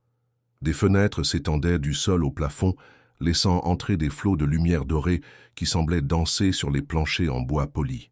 Des étagères intégrées tapissèrent les murs, remplis non seulement de livres de programmes scolaires standards, mais aussi d'une littérature soigneusement choisie qui représentait les voix de nombreuses communautés, des histoires qui permettraient à chaque enfant de se voir reflété dans les livres qu'il lisait. Des fournitures d'art débordaient de contenants colorés, chaque poste étant approvisionné avec des matériaux qui permettraient aux enfants de s'exprimer dans le médium qui les appelait. Un coin lecture avec des coussins moelleux et un éclairage chaleureux invité dans un coin, entouré de plantes qui enseigneraient aux enfants la croissance et les soins. Il y avait un poste scientifique avec des loupes, des spécimens et des microscopes pour enfants qui leur permettrait d'explorer les merveilles du monde naturel. Un espace de jeu dramatique avec des costumes de nombreuses cultures leur permettrait d'essayer différentes identités et d'explorer l'empathie par le jeu de rôle. Le centre de mathématiques présentait des manipulations et des jeux qui feraient des nombres des amis plutôt que des ennemis, tandis qu'un poste d'écriture proposait différents types de papiers, divers outils d'écriture et des invites d'inspiration, qui encourageraient même les écrivains réticents à explorer leurs pensées. Dans un coin, un espace calme avec des casques anti-bruit et des sièges moelleux offrait un refuge aux enfants qui avaient besoin de pauses sensorielles ou simplement de temps pour se décompresser. Chaque détail avait été soigneusement planifié et exécuté, sur la base d'innombrables conversations avec mademoiselle Lila pendant sa convalescence, de recherches sur les meilleures pratiques en matière d'éducation de la petite enfance et d'observation de ce dont les enfants avaient le plus besoin. « Comment avez-vous » commença mademoiselle Lila, puis s'arrêta dépassée par la beauté et l'attention de tout ce qui l'entourait. « Vous en avez parlé » répondit simplement Victor, pendant ces longues soirées à l'hôpital. Chaque conversation que nous avons eue sur l'éducation, vous avez mentionné des choses spécifiques que vous auriez souhaité pouvoir offrir à vos élèves. Vous avez décrit votre classe parfaite avec tellement de détails que je pouvais la voir aussi. Émilie, Caleb et Mia firent le tour de la classe, explorant chaque coin avec la joie des enfants qui avaient contribué à créer cet espace grâce à leur amour et à leur sacrifice. Leur voix résonnait dans les hauts plafonds alors qu'ils faisaient des découvertes. « Mademoiselle Lila, regardez ce microscope. On peut voir si les insectes ont des sentiments. Mademoiselle Lila, ils ont des livres en espagnol et en anglais, comme à la maison. Mademoiselle Lila, il y a un endroit juste pour lire des histoires, et il est courbé comme une étreinte. » Elle se déplaça lentement dans l'espace, touchant les surfaces avec émerveillement, ouvrant les tiroirs remplis de fournitures, s'asseyant dans le coin lecture pour tester son confort. Lorsqu'elle atteignit son bureau, un beau meuble qui parvenait d'une manière ou d'une autre à être à la fois élégant et adapté aux enfants, elle trouva un dossier portant son nom. À l'intérieur se trouvaient des lettres de ses futurs élèves, des enfants qui commenceraient à l'académie, de Versailles au semestre de printemps. Mais plus que cela, il y avait des lettres d'enseignants de toute la France qui avaient entendu parler de son histoire, des lettres de parents dont les enfants ne l'avaient jamais rencontrée, mais qui se sentaient inspirés par ce qu'elle représentait, des lettres d'inconnus qui avaient été émus par l'histoire de 3 enfants vendant des bonbons pour leur professeur. Mais la lettre du dessus était différente. Elle provenait d'une femme nommée Patricia Patterson, maintenant à la retraite, après 40 ans d'enseignement. « Chère mademoiselle Dubois », lisait-elle, « j'ai entendu parler de votre histoire par mon ancien élève, Victor Langston. Il y a 40 ans, j'étais une professeure de maternelle qui a vu du potentiel chez un petit garçon en colère du quartier de Belleville. J'ai dépensé mon propre argent pour lui acheter des livres, suis resté après l'école pour l'aider, et je l'ai vu devenir quelqu'un qui allait changer le monde. Maintenant, je vois le même cycle d'amour et de dévouement se poursuivre à travers vous. Merci de montrer à une nouvelle génération que les enseignants ne se contentent pas d'enseigner des matières. Nous enseignons l'espoir. » Mademoiselle Lila lut la lettre à haute voix, et quand elle eut terminé, la pièce fut complètement silencieuse. Les 3 enfants, généralement débordant d'énergie et de questions, comprirent qu'ils avaient été témoins de quelque chose d'important. Quelque chose qui reliait le passé et l'avenir, de manière qu'ils ne pouvaient pas entièrement articuler, mais qu'ils ressentaient profondément. Victor s'éclaircit la gorge, rompant le silence. « Il y a une dernière chose que je devrais mentionner. Émilie, Caleb et Mia commenceront ici en janvier. Des bourses complètes, comme promis. » Les enfants applaudirent à nouveau, mais cette fois, leur célébration était différente. Ce n'était pas la joie désespérée de personnes qui avaient été sauvées, mais le bonheur confiant d'enfants qui se sentaient enfin en sécurité, qui savaient que l'adulte en qui ils avaient le plus confiance serait là pour les guider dans cette nouvelle aventure. Au cours des semaines suivantes, alors que mademoiselle Lila se préparait pour son nouveau rôle et que les enfants se préparaient pour leur transition vers l'Académie de Versailles, quelque chose de remarquable se produisit. Leur histoire, qui avait commencé si simplement avec 3 enfants vendant des bonbons, commença à se propager d'une manière qu'aucun d'eux n'avait anticipée. Les stations d'information locales ont repris l'histoire, puis les médias nationaux. Les réseaux sociaux l'ont amplifié, et bientôt l'image de 3 enfants déterminés tenant un panneau dessiné à la main est devenue un symbole du pouvoir de l'amour en action. Mais plutôt que de se prélasser dans l'attention, mademoiselle Lila, Victor et les enfants décidèrent d'utiliser leur plateforme pour quelque chose de plus grand, Ils annoncèrent la création de la Fondation Cœur pour les enseignants, dédiée à soutenir les éducateurs en crise médicale, à fournir des ressources pédagogiques aux écoles sous-financées et à créer des programmes de mentorat entre des écoles de différents niveaux économiques. La première réunion du conseil d'administration de la Fondation eut lieu dans la classe de Mademoiselle Lila, avec les 3 enfants en tant que membres consultatifs dont les opinions pesaient de manière surprenante. C'était non conventionnel, informel et absolument parfait. Notre première initiative, annonça Victor, sera un programme de fonds de contrepartie. Pour chaque euro collecté pour un enseignant en crise médicale, la Fondation l'égalera jusqu'à 50 000 euros par cas. Les enfants applaudirent avec enthousiasme, bien qu'Émilie levât la main avec une expression sérieuse. « Oui, Émilie, encouragea Mademoiselle Lila, peut-on aussi organiser une vente de bonbons, une grande comme une fête, pour que d'autres enfants puissent aussi aider ?» Et ainsi fut-il décidé. La première vente de bonbons annuelle Cœur pour les enseignants aurait lieu le printemps suivant avec la participation d'enfants d'écoles de toute la France, mais qu'au lieu de vendre des bonbons pour un profit individuel, ils allaient les vendre pour aider les enseignants et les écoles dans le besoin.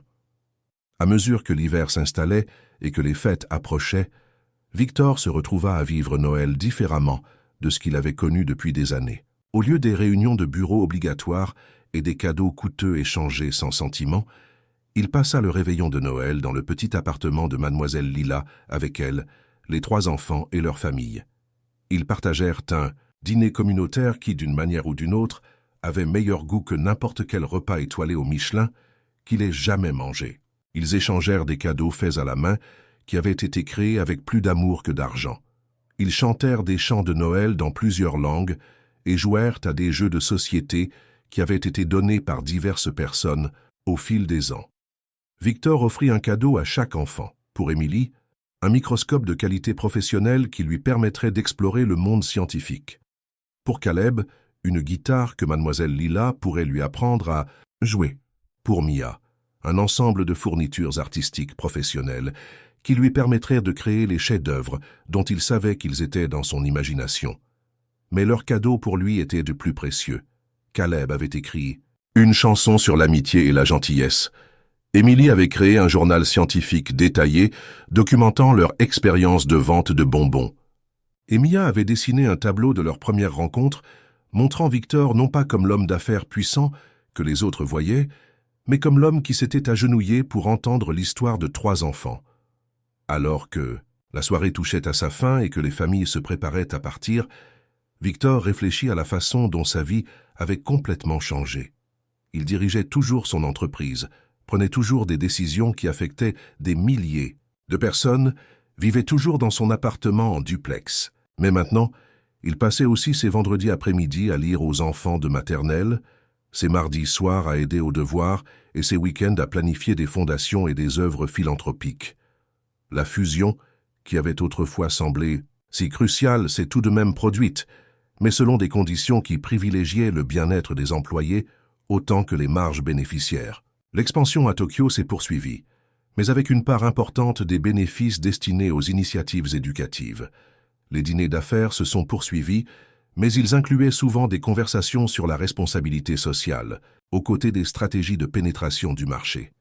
Le soir du Nouvel An, alors que Victor se tenait sur son balcon en regardant les lumières de la ville, il n'était pas seul. Mademoiselle Lila était là, en bonne santé et radieuse, ainsi que les 3 enfants, qui étaient devenus bien plus que des élèves pour lui. « Quelle est votre résolution pour la nouvelle année ?» demanda Mademoiselle Lila. Victor réfléchit un instant, puis sourit. « Me souvenir que la question la plus importante n'est pas « qu'est-ce que je peux obtenir ?» mais « qu'est-ce que je peux donner ?» « C'est bien ça, » approuva Caleb, puis ajouta avec son optimisme caractéristique « La mienne est d'apprendre à jouer de la guitare si bien que Mademoiselle Lila dira que je suis prêt à jouer devant les gens. » Émilie ajusta ses lunettes, le geste étant désormais familier et attachant plutôt qu'un rappel de la pauvreté. « Je veux découvrir quelque chose que personne n'a jamais découvert auparavant. Peut-être comment les plantes peuvent aider. Les personnes malades. » Mia, comme toujours plus contemplative, dit doucement « Je veux aider quelqu'un comme vous avez aidé Mademoiselle Lila, quelqu'un qui a besoin d'être sauvé. » Mademoiselle Lila les étreignit tous plus près. « Et moi ?» dit-elle. Je veux vous aider tous à devenir exactement qui vous êtes censés être. » Alors que le feu d'artifice commençait au-dessus du lac Léman, peignant le ciel de couleurs qui rivalisaient avec n'importe quel art de la collection coûteuse de Victor, il réalisa que ce moment, entouré de personnes qu'il aimait, faisant partie d'une communauté liée par la gentillesse plutôt que par l'obligation, valait plus que toute la richesse qu'il avait accumulée. Le semestre de printemps à l'Académie de Versailles apporta de nouveaux défis et de nouvelles joies. La classe de Mademoiselle Lila devint légendaire non seulement pour ses ressources, mais aussi pour son atmosphère d'amour et d'acceptation. Les enfants de divers horizons s'épanouirent sous ses soins, tandis qu'Émilie, Caleb et Mia servirent d'ambassadeurs de la gentillesse, aidant les autres élèves à se sentir les bienvenus et valorisés. Victor se retrouva à passer de plus en plus de temps à l'école, non seulement en tant que bienfaiteur, mais aussi en tant que lecteur bénévole, accompagnateur de sorties scolaires et conseiller informel pour les enfants qui avaient besoin d'un soutien supplémentaire. Ses employés remarquèrent le changement en lui. Il attendait toujours l'excellence, mais il démontrait également une patience et une compréhension qui n'étaient pas là auparavant. La Fondation Cœur pour les enseignants dépassa toutes les attentes. Les enseignants nommés par leurs élèves reçurent un soutien médical, des relookings de classe et des ressources en santé mentale. La vente de bonbons devint une célébration à l'échelle de la ville. Les enfants apprenant des leçons sur le service et la communauté en plus de l'arithmétique et de la lecture. Mais le changement le plus important se produisit peut-être chez les enfants eux-mêmes. Ils avaient appris quelque chose de profond sur le pouvoir de l'action motivée par l'amour, sur l'importance de la communauté, sur la responsabilité qui découle du fait d'être pris en charge par les autres. Émilie excella sur le plan scolaire, mais elle devint aussi tutrice, aidant ses camarades de classe en difficulté avec la même patience que Mademoiselle Lila lui avait montrée. Les talents musicaux de Caleb s'épanouirent, mais il utilisa ses performances pour collecter des fonds pour d'autres enfants dans le besoin. Les capacités artistiques de Mia s'épanouirent, mais elle se concentra sur la création d'œuvres d'art qui racontaient des histoires importantes sur la gentillesse et la connexion. Un après-midi, alors que Victor était assis dans la classe de Mademoiselle Lila, aidant les enfants à réaliser un projet scientifique, il entendit une conversation qui le fit hésiter. « Pourquoi Monsieur Victor est-il toujours là ?» demanda un nouvel élève à Émilie. Émilie réfléchit sérieusement à la question avant de répondre. « Parce que, quand on aide quelqu'un, il fait partie de votre famille.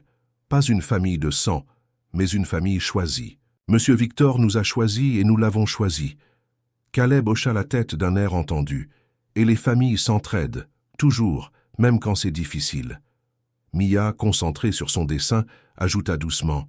« Il a aidé mademoiselle. Lila parce qu'on le lui a demandé. Maintenant, on aide les autres parce que c'est ce que font les familles. » La simple profondeur de leur réponse frappa profondément Victor. Ils avaient appris la leçon la plus importante de toutes, que la gentillesse crée des liens, que le fait d'aider les autres nous lie à eux, que l'amour grandit lorsqu'il est partagé plutôt que thésaurisé. À l'approche du premier anniversaire, de leur rencontre sur le coin de la rue, l'école prépara une fête. Mais Victor se sentit désireux de marquer l'occasion de manière plus personnelle. Il fit en sorte que les 3 enfants et Mademoiselle Lila retournent au même coin de la rue de Clichy, non pas pour vendre des bonbons cette fois, mais pour réfléchir au chemin parcouru. Debout là, dans leurs manteaux les plus chauds, ne grelottant plus de froid ou de peur, mais rayonnant de santé et de bonheur, ils semblaient complètement différentes.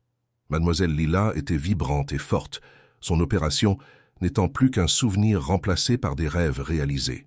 Les enfants étaient confiants et en sécurité, sachant qu'ils étaient appréciés et aimés non seulement par elle, mais aussi par toute une communauté qui les avait embrassés. Vous arrive-t-il de penser à ce qui se serait passé si Monsieur Victor ne s'était pas arrêté ce jour-là ? Se demanda Émilie à haute voix. Mademoiselle Lila sourit en lassant les 3 enfants. J'essaie de ne pas penser à ça. Au lieu de cela, je pense à combien je suis reconnaissante que vous 3 ayez eu le courage de vous tenir là, que vous ayez cru que l'amour pouvait résoudre les problèmes, que vous ayez fait assez confiance à un inconnu pour lui faire part de votre mission. Victor hocha la tête, regardant l'endroit où il les avait vus pour la première fois. Vous m'avez appris quelque chose ce jour-là que j'avais oublié pendant toutes mes années, à bâtir des entreprises et à accumuler de la richesse. Vous m'avez appris que le meilleur investissement n'est pas dans les actions, les obligations ou l'immobilier. C'est dans les gens, dans les relations, dans l'amour donné librement sans attente de retour. Caleb sourit, le même sourire irrésistible qui avait attiré l'attention de Victor ce premier matin. Et vous nous avez appris que l'on peut faire confiance aux adultes, qu'il y a des gens qui vous aideront quand vous le demanderez, que défendre quelqu'un qu'on aime en vaut toujours la peine. Alors qu'il se préparait à quitter ce coin, pour la dernière fois en tant que groupe, Victor prit une dernière décision. Il sortit son téléphone et appela son chauffeur. « On n'aura pas besoin de la voiture, dit-il. On va rentrer à pied, ensemble. » Et c'est ce qu'ils firent. Cette famille choisie créée par les bonbons et la gentillesse, marchant dans les rues de Paris alors que le soleil se couchait derrière eux. Ils parlèrent et rirent, signalèrent des choses qu'ils avaient remarquées, s'arrêtèrent pour caresser des chiens et saluer des voisins qui étaient devenus des amis. Lorsqu'ils arrivèrent à l'Académie de Versailles, où mademoiselle Lila vivait désormais dans le bel appartement mis à la disposition du corps professoral, ils trouvèrent une surprise qui les attendait.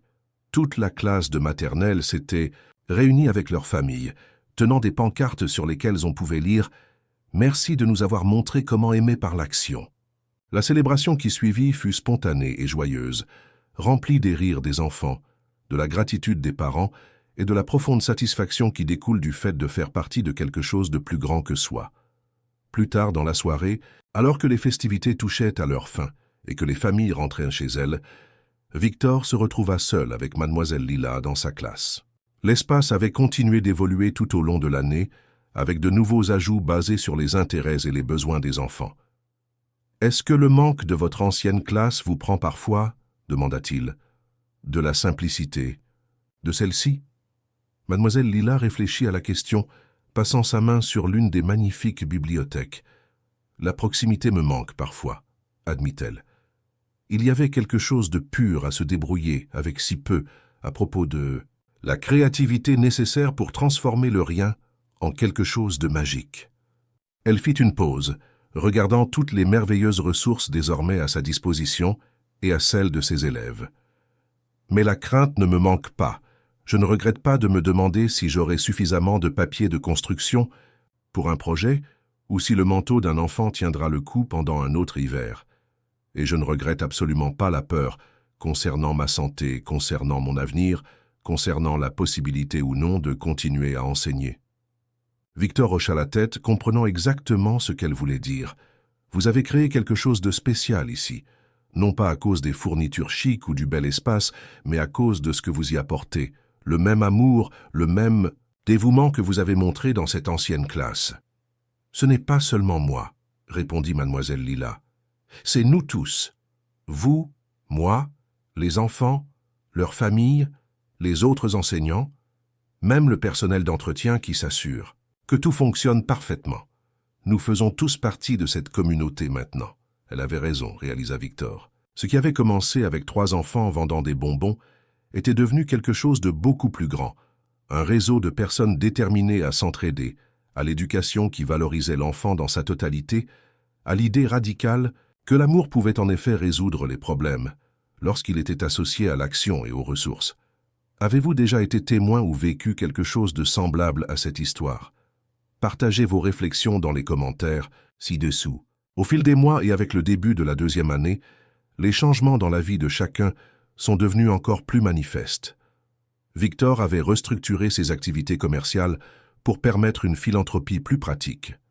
Il a passé la moitié de son temps aux activités commerciales traditionnelles et l'autre moitié aux initiatives éducatives, constatant que cet équilibre le rendait plus efficace dans les 2 domaines.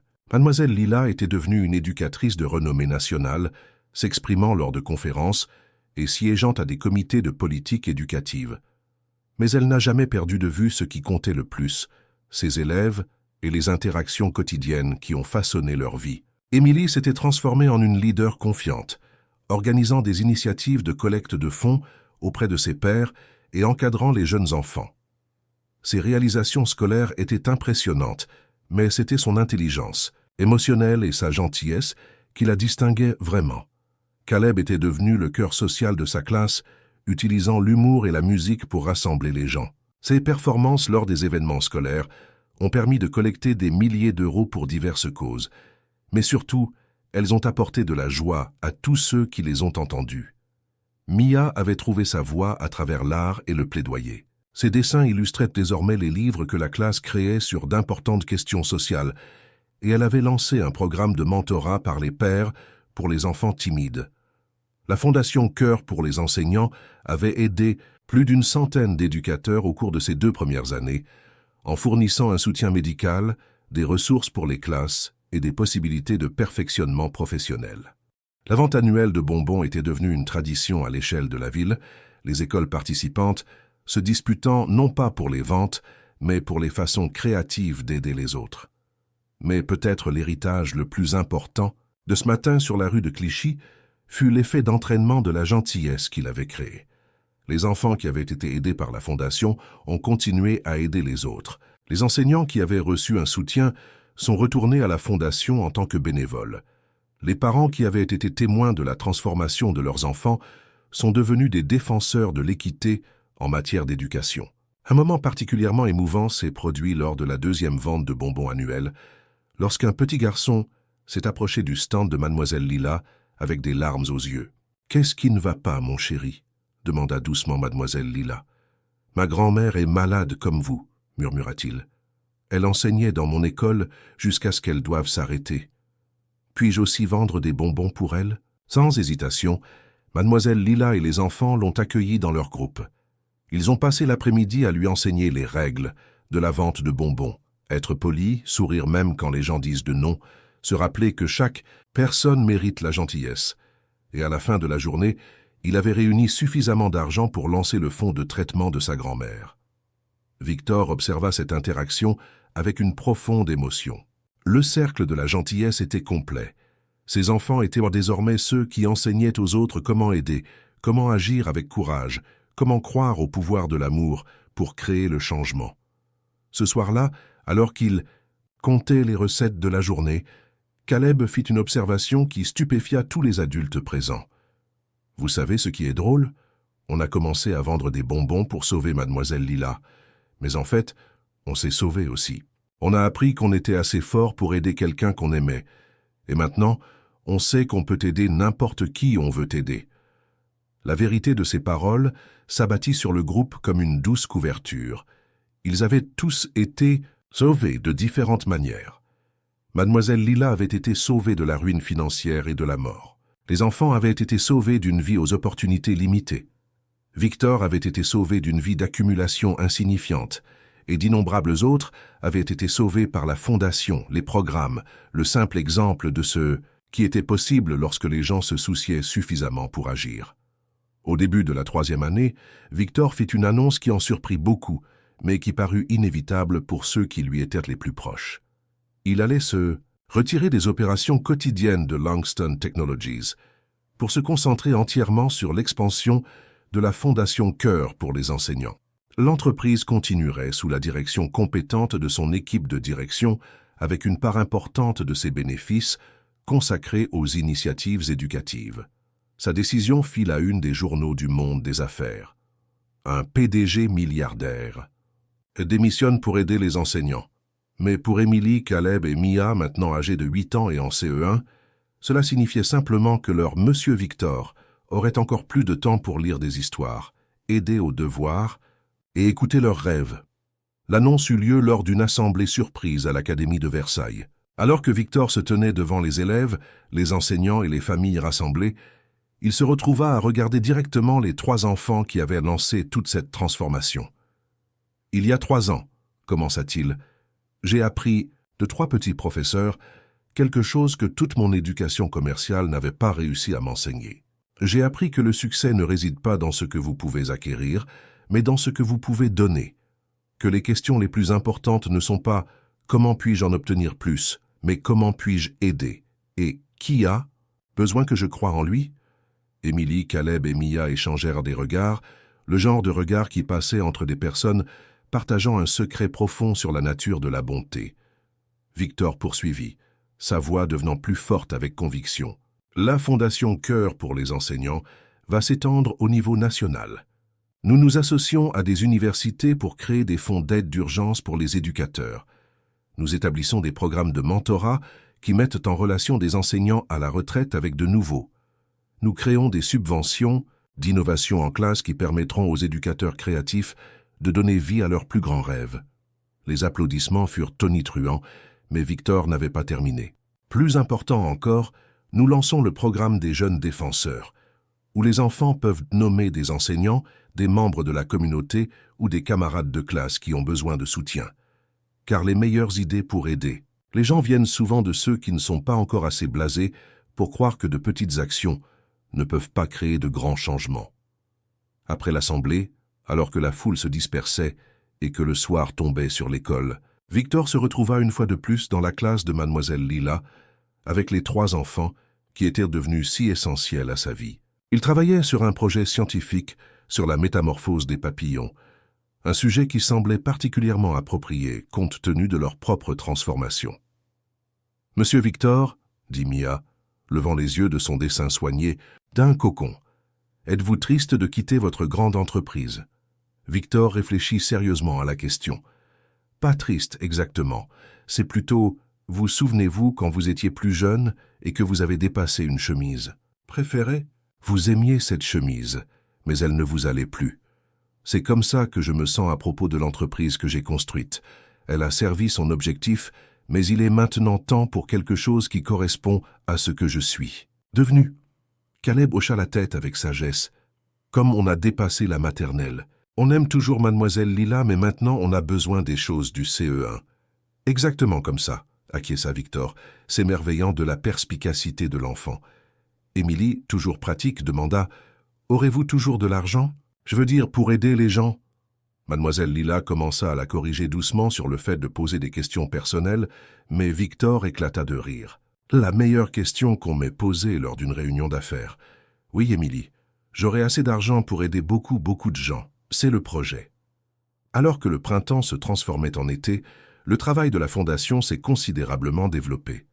Les premiers camps d'été, Cœur pour les enseignants furent lancés, offrant un perfectionnement professionnel aux éducateurs, ainsi que des expériences de camps pour les enfants issus de communautés défavorisées. Mademoiselle Lila a été directrice du programme, s'appuyant sur son expérience pour créer des programmes qui abordaient à la fois la croissance intellectuelle et émotionnelle. Les camps ont été organisés dans des établissements transformés dans tout l'État, réunissant des enfants et des enseignants de différents horizons pour des programmes intensifs de 2 semaines. Émilie, Caleb et Mia ont participé en tant qu'animateurs juniors, ayant demandé à aider plutôt que de simplement participer en tant que campeurs. Un jour, lors d'une session de camp dans l'Illinois rural, Victor se retrouva assis au bord d'un lac à regarder Émilie enseigner à une petite fille timide de CP comment faire ricocher des cailloux.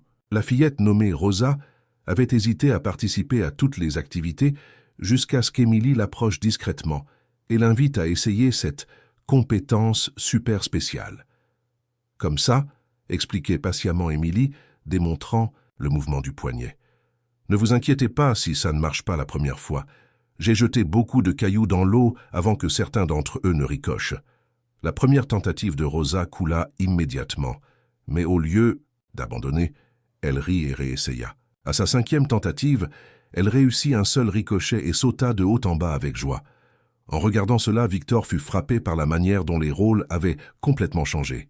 Émilie était maintenant celle qui prodiguait des encouragements, celle qui créait des espaces sûrs pour que les autres enfants puissent essayer, échouer et réessayer. La fillette timide aux lunettes scotchées était devenue une leader confiante qui utilisait ses propres expériences pour aider les autres à surmonter leurs défis. Plus tard dans la soirée, lors du spectacle de talent du camp, Caleb interpréta une chanson qu'il avait écrite sur l'amitié. Son jeu de guitare, qui s'était considérablement amélioré sous la direction de mademoiselle Lila, servit de toile de fond à des paroles qui parlaient des familles que nous choisissons et du courage d'aider les autres. Le public, composé d'enfants de divers horizons et de leurs enseignants animateurs, écouta avec le genre d'attention habituellement réservé aux spectacles professionnels. Mais c'était mieux que n'importe quel concert parce que cela venait du cœur d'un jeune homme qui s'adressait directement au cœur de ses pairs. Lorsque Caleb eut terminé, Rosa, la même fille qui avait été trop timide pour parler à qui que ce soit ce matin-là, se leva et cria « C'était incroyable. Tu m'as donné envie d'être courageuse aussi. » Les applaudissements qui suivirent semblèrent en faire écho sur le lac et dans le ciel d'été. Alors que les camps se poursuivaient tout au long de l'été, les histoires affluèrent de chaque endroit. Une enseignante qui avait du mal avec l'épuisement professionnel redécouvrit sa passion après avoir encadré des étudiants animateurs enthousiastes. Un directeur d'école qui avait participé en tant que participant lança un programme de soutien par les pairs dans son école. Les enfants qui n'étaient jamais sortis de leur quartier sont rentrés chez eux avec des perspectives plus larges et des amitiés durables. À la fin de l'été, Victor savait qu'ils avaient créé quelque chose de vraiment spécial. Les camps n'avaient pas seulement fourni un perfectionnement professionnel ou des activités d'enrichissement, ils avaient créé des communautés d'attention qui perdureraient longtemps après la fin des sessions. Cet impact devint évident lorsque l'école reprit en automne. Les enseignants qui avaient participé au camp mettaient en œuvre de nouveaux programmes dans leurs écoles. Les enfants organisaient leur propre collecte de fonds, inspirés par les exemples qu'ils avaient vus. Les parents se portaient, à volontaires en nombre sans précédent, ayant constaté par eux-mêmes la différence que le soutien de la communauté pouvait faire. La classe de Mademoiselle Lila était devenue un modèle pour ses efforts, avec des visites régulières d'éducateurs, désireux d'observer ses méthodes. Mais elle veillait toujours à souligner que l'espace physique, bien qu'utile, n'était pas le secret de sa réussite. L'outil le plus important dans n'importe quelle classe, disait-elle aux visiteurs, c'est l'amour. Tout le reste, les livres, les fournitures, le beau mobilier, sont de merveilleux bonus. Mais les enfants apprennent mieux lorsqu'ils se sentent en sécurité, valorisés et compris. L'une de ces visiteuses était le docteur Sarah Kim, une professeure de l'Université de Paris qui étudiait les effets à long terme de l'éducation axée sur les traumatismes. Elle passa une semaine à observer les cours de Mademoiselle Lila et à interroger des élèves, dont Émilie, Caleb et Mia. « Qu'est-ce qui rend cette classe différente des autres dans lesquelles vous avez été ?» demanda le docteur Kim aux 3 enfants lors d'une entrevue de groupe. Émilie réfléchit attentivement avant de répondre. « Mademoiselle Lila n'abandonne jamais aucun de nous. Même quand on fait des erreurs ou qu'on a de mauvaises journées, elle voit toujours qui on peut devenir. » Caleb hocha la tête avec enthousiasme, et elle ne nous compare jamais les uns aux autres. Elle aide chaque personne à être la meilleure version d'elle-même, et non pas meilleure qu'une autre. Mia, comme toujours l'observatrice, offrit une perspective différente. Elle nous fait sentir vus, non seulement nos notes ou notre comportement, mais nous, nos inquiétudes, nos rêves, nos familles, tout ce qui fait de nous ce que nous sommes. Les recherches du Dr Kim contribueraient finalement au changement de politique sur la manière dont les relations enseignants-élèves étaient valorisées dans les évaluations de l'éducation. Mais cela était encore dans le futur.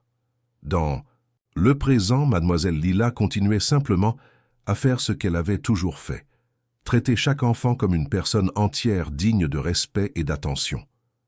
À l'approche du 4e anniversaire de leur première rencontre, Victor décida qu'il était temps de faire une autre annonce importante. Il réunit la famille élargie qu'ils avaient créée. Mademoiselle Lila, les 3 enfants, leur famille, le personnel clé de la fondation et des dizaines d'enseignants et d'élèves qui avaient été touchés par leur travail. Le rassemblement eut lieu à l'Académie de Versailles, dans le magnifique auditorium de l'école.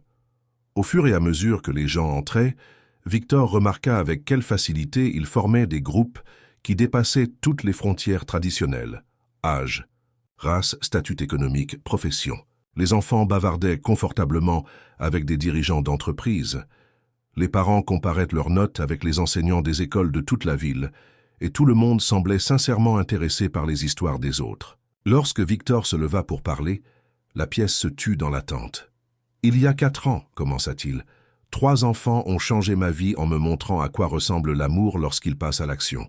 Aujourd'hui, je suis ici pour annoncer qu'ils sont sur le point de changer encore plus de vie. » Il marqua une pause, établissant un contact visuel avec Émilie, Caleb et Mia, qui étaient assis au premier rang, maintenant des élèves de CM1, confiants qui avaient grandi non seulement physiquement, mais aussi en assurance et en présence.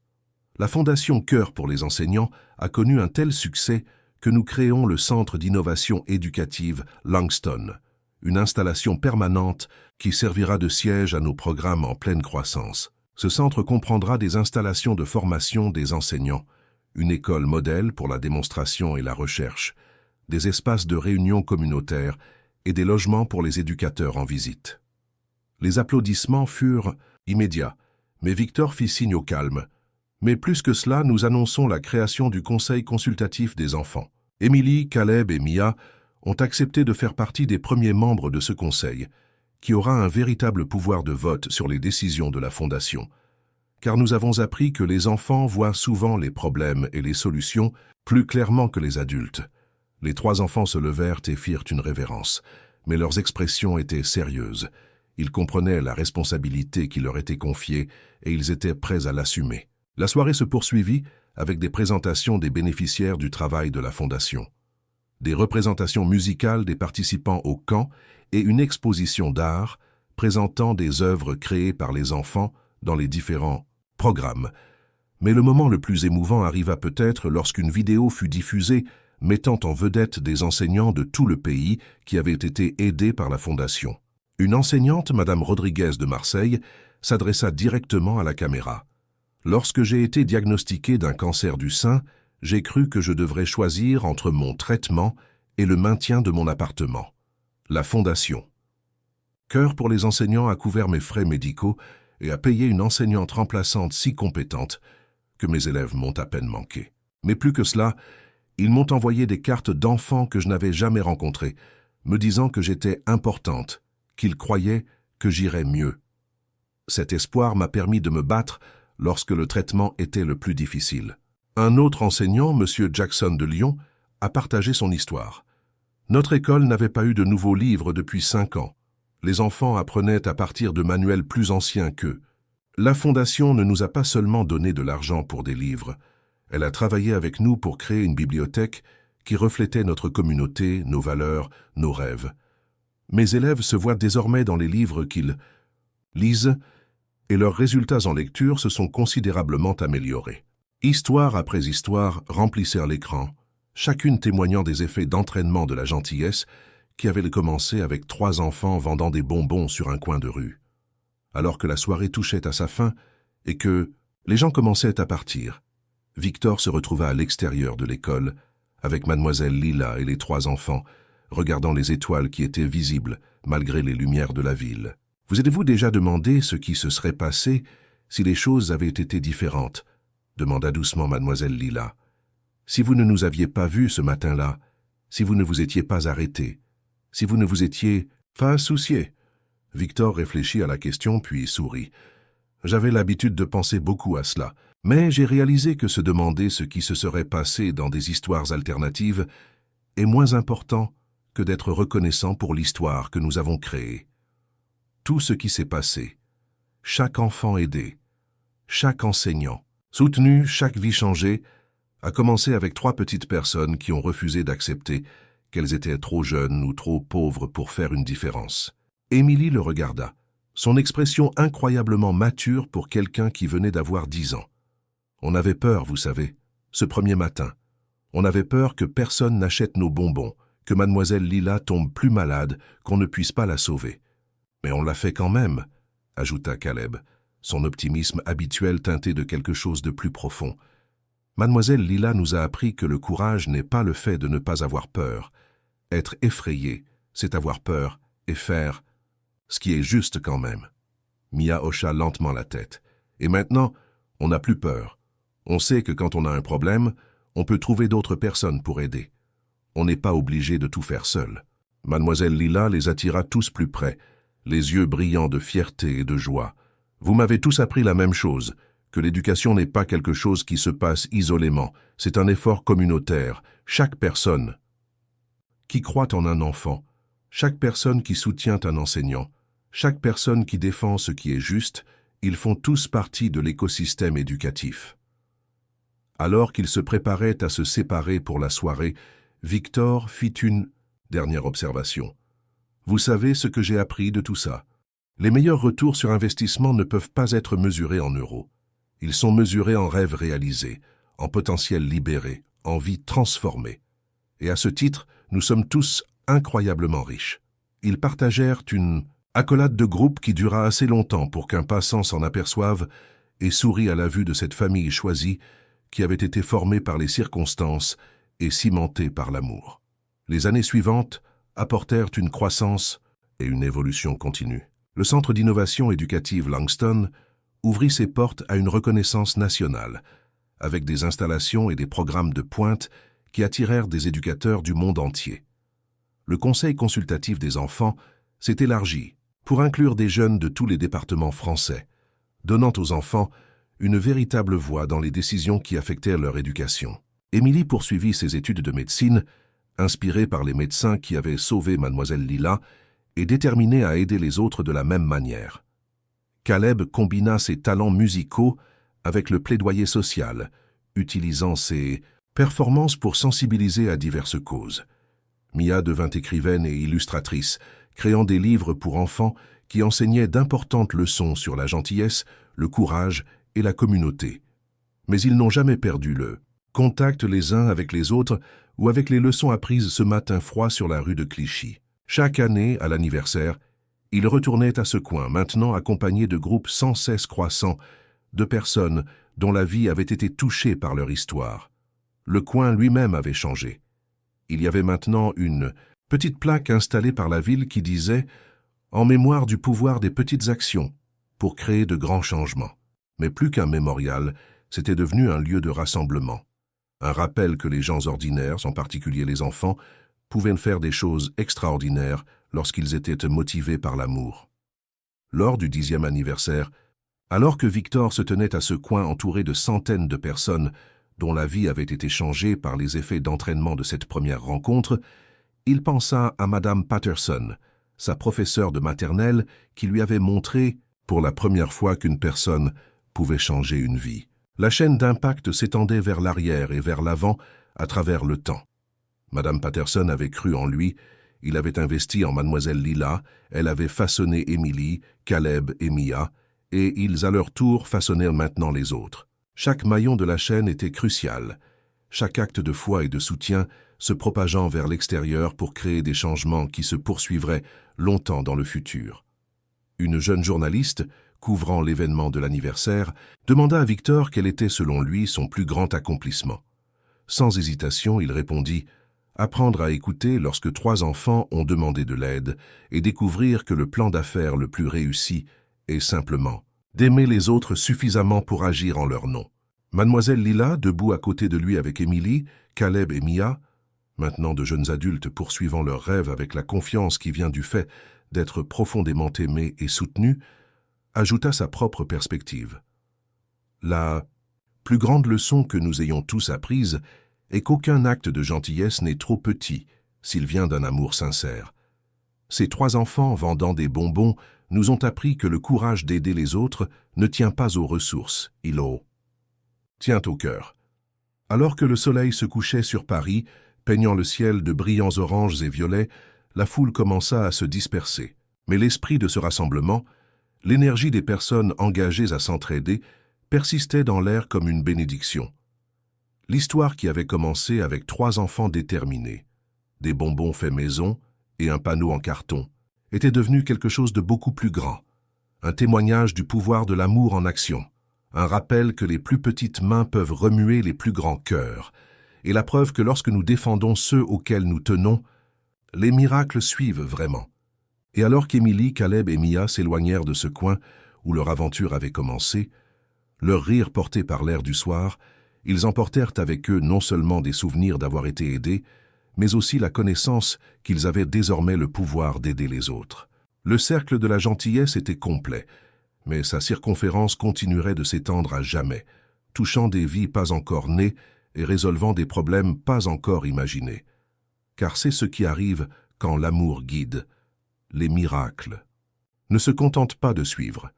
Ils se multiplient, créant des vagues d'espoir infini qui dépassent tout ce que nous pouvons voir ou mesurer.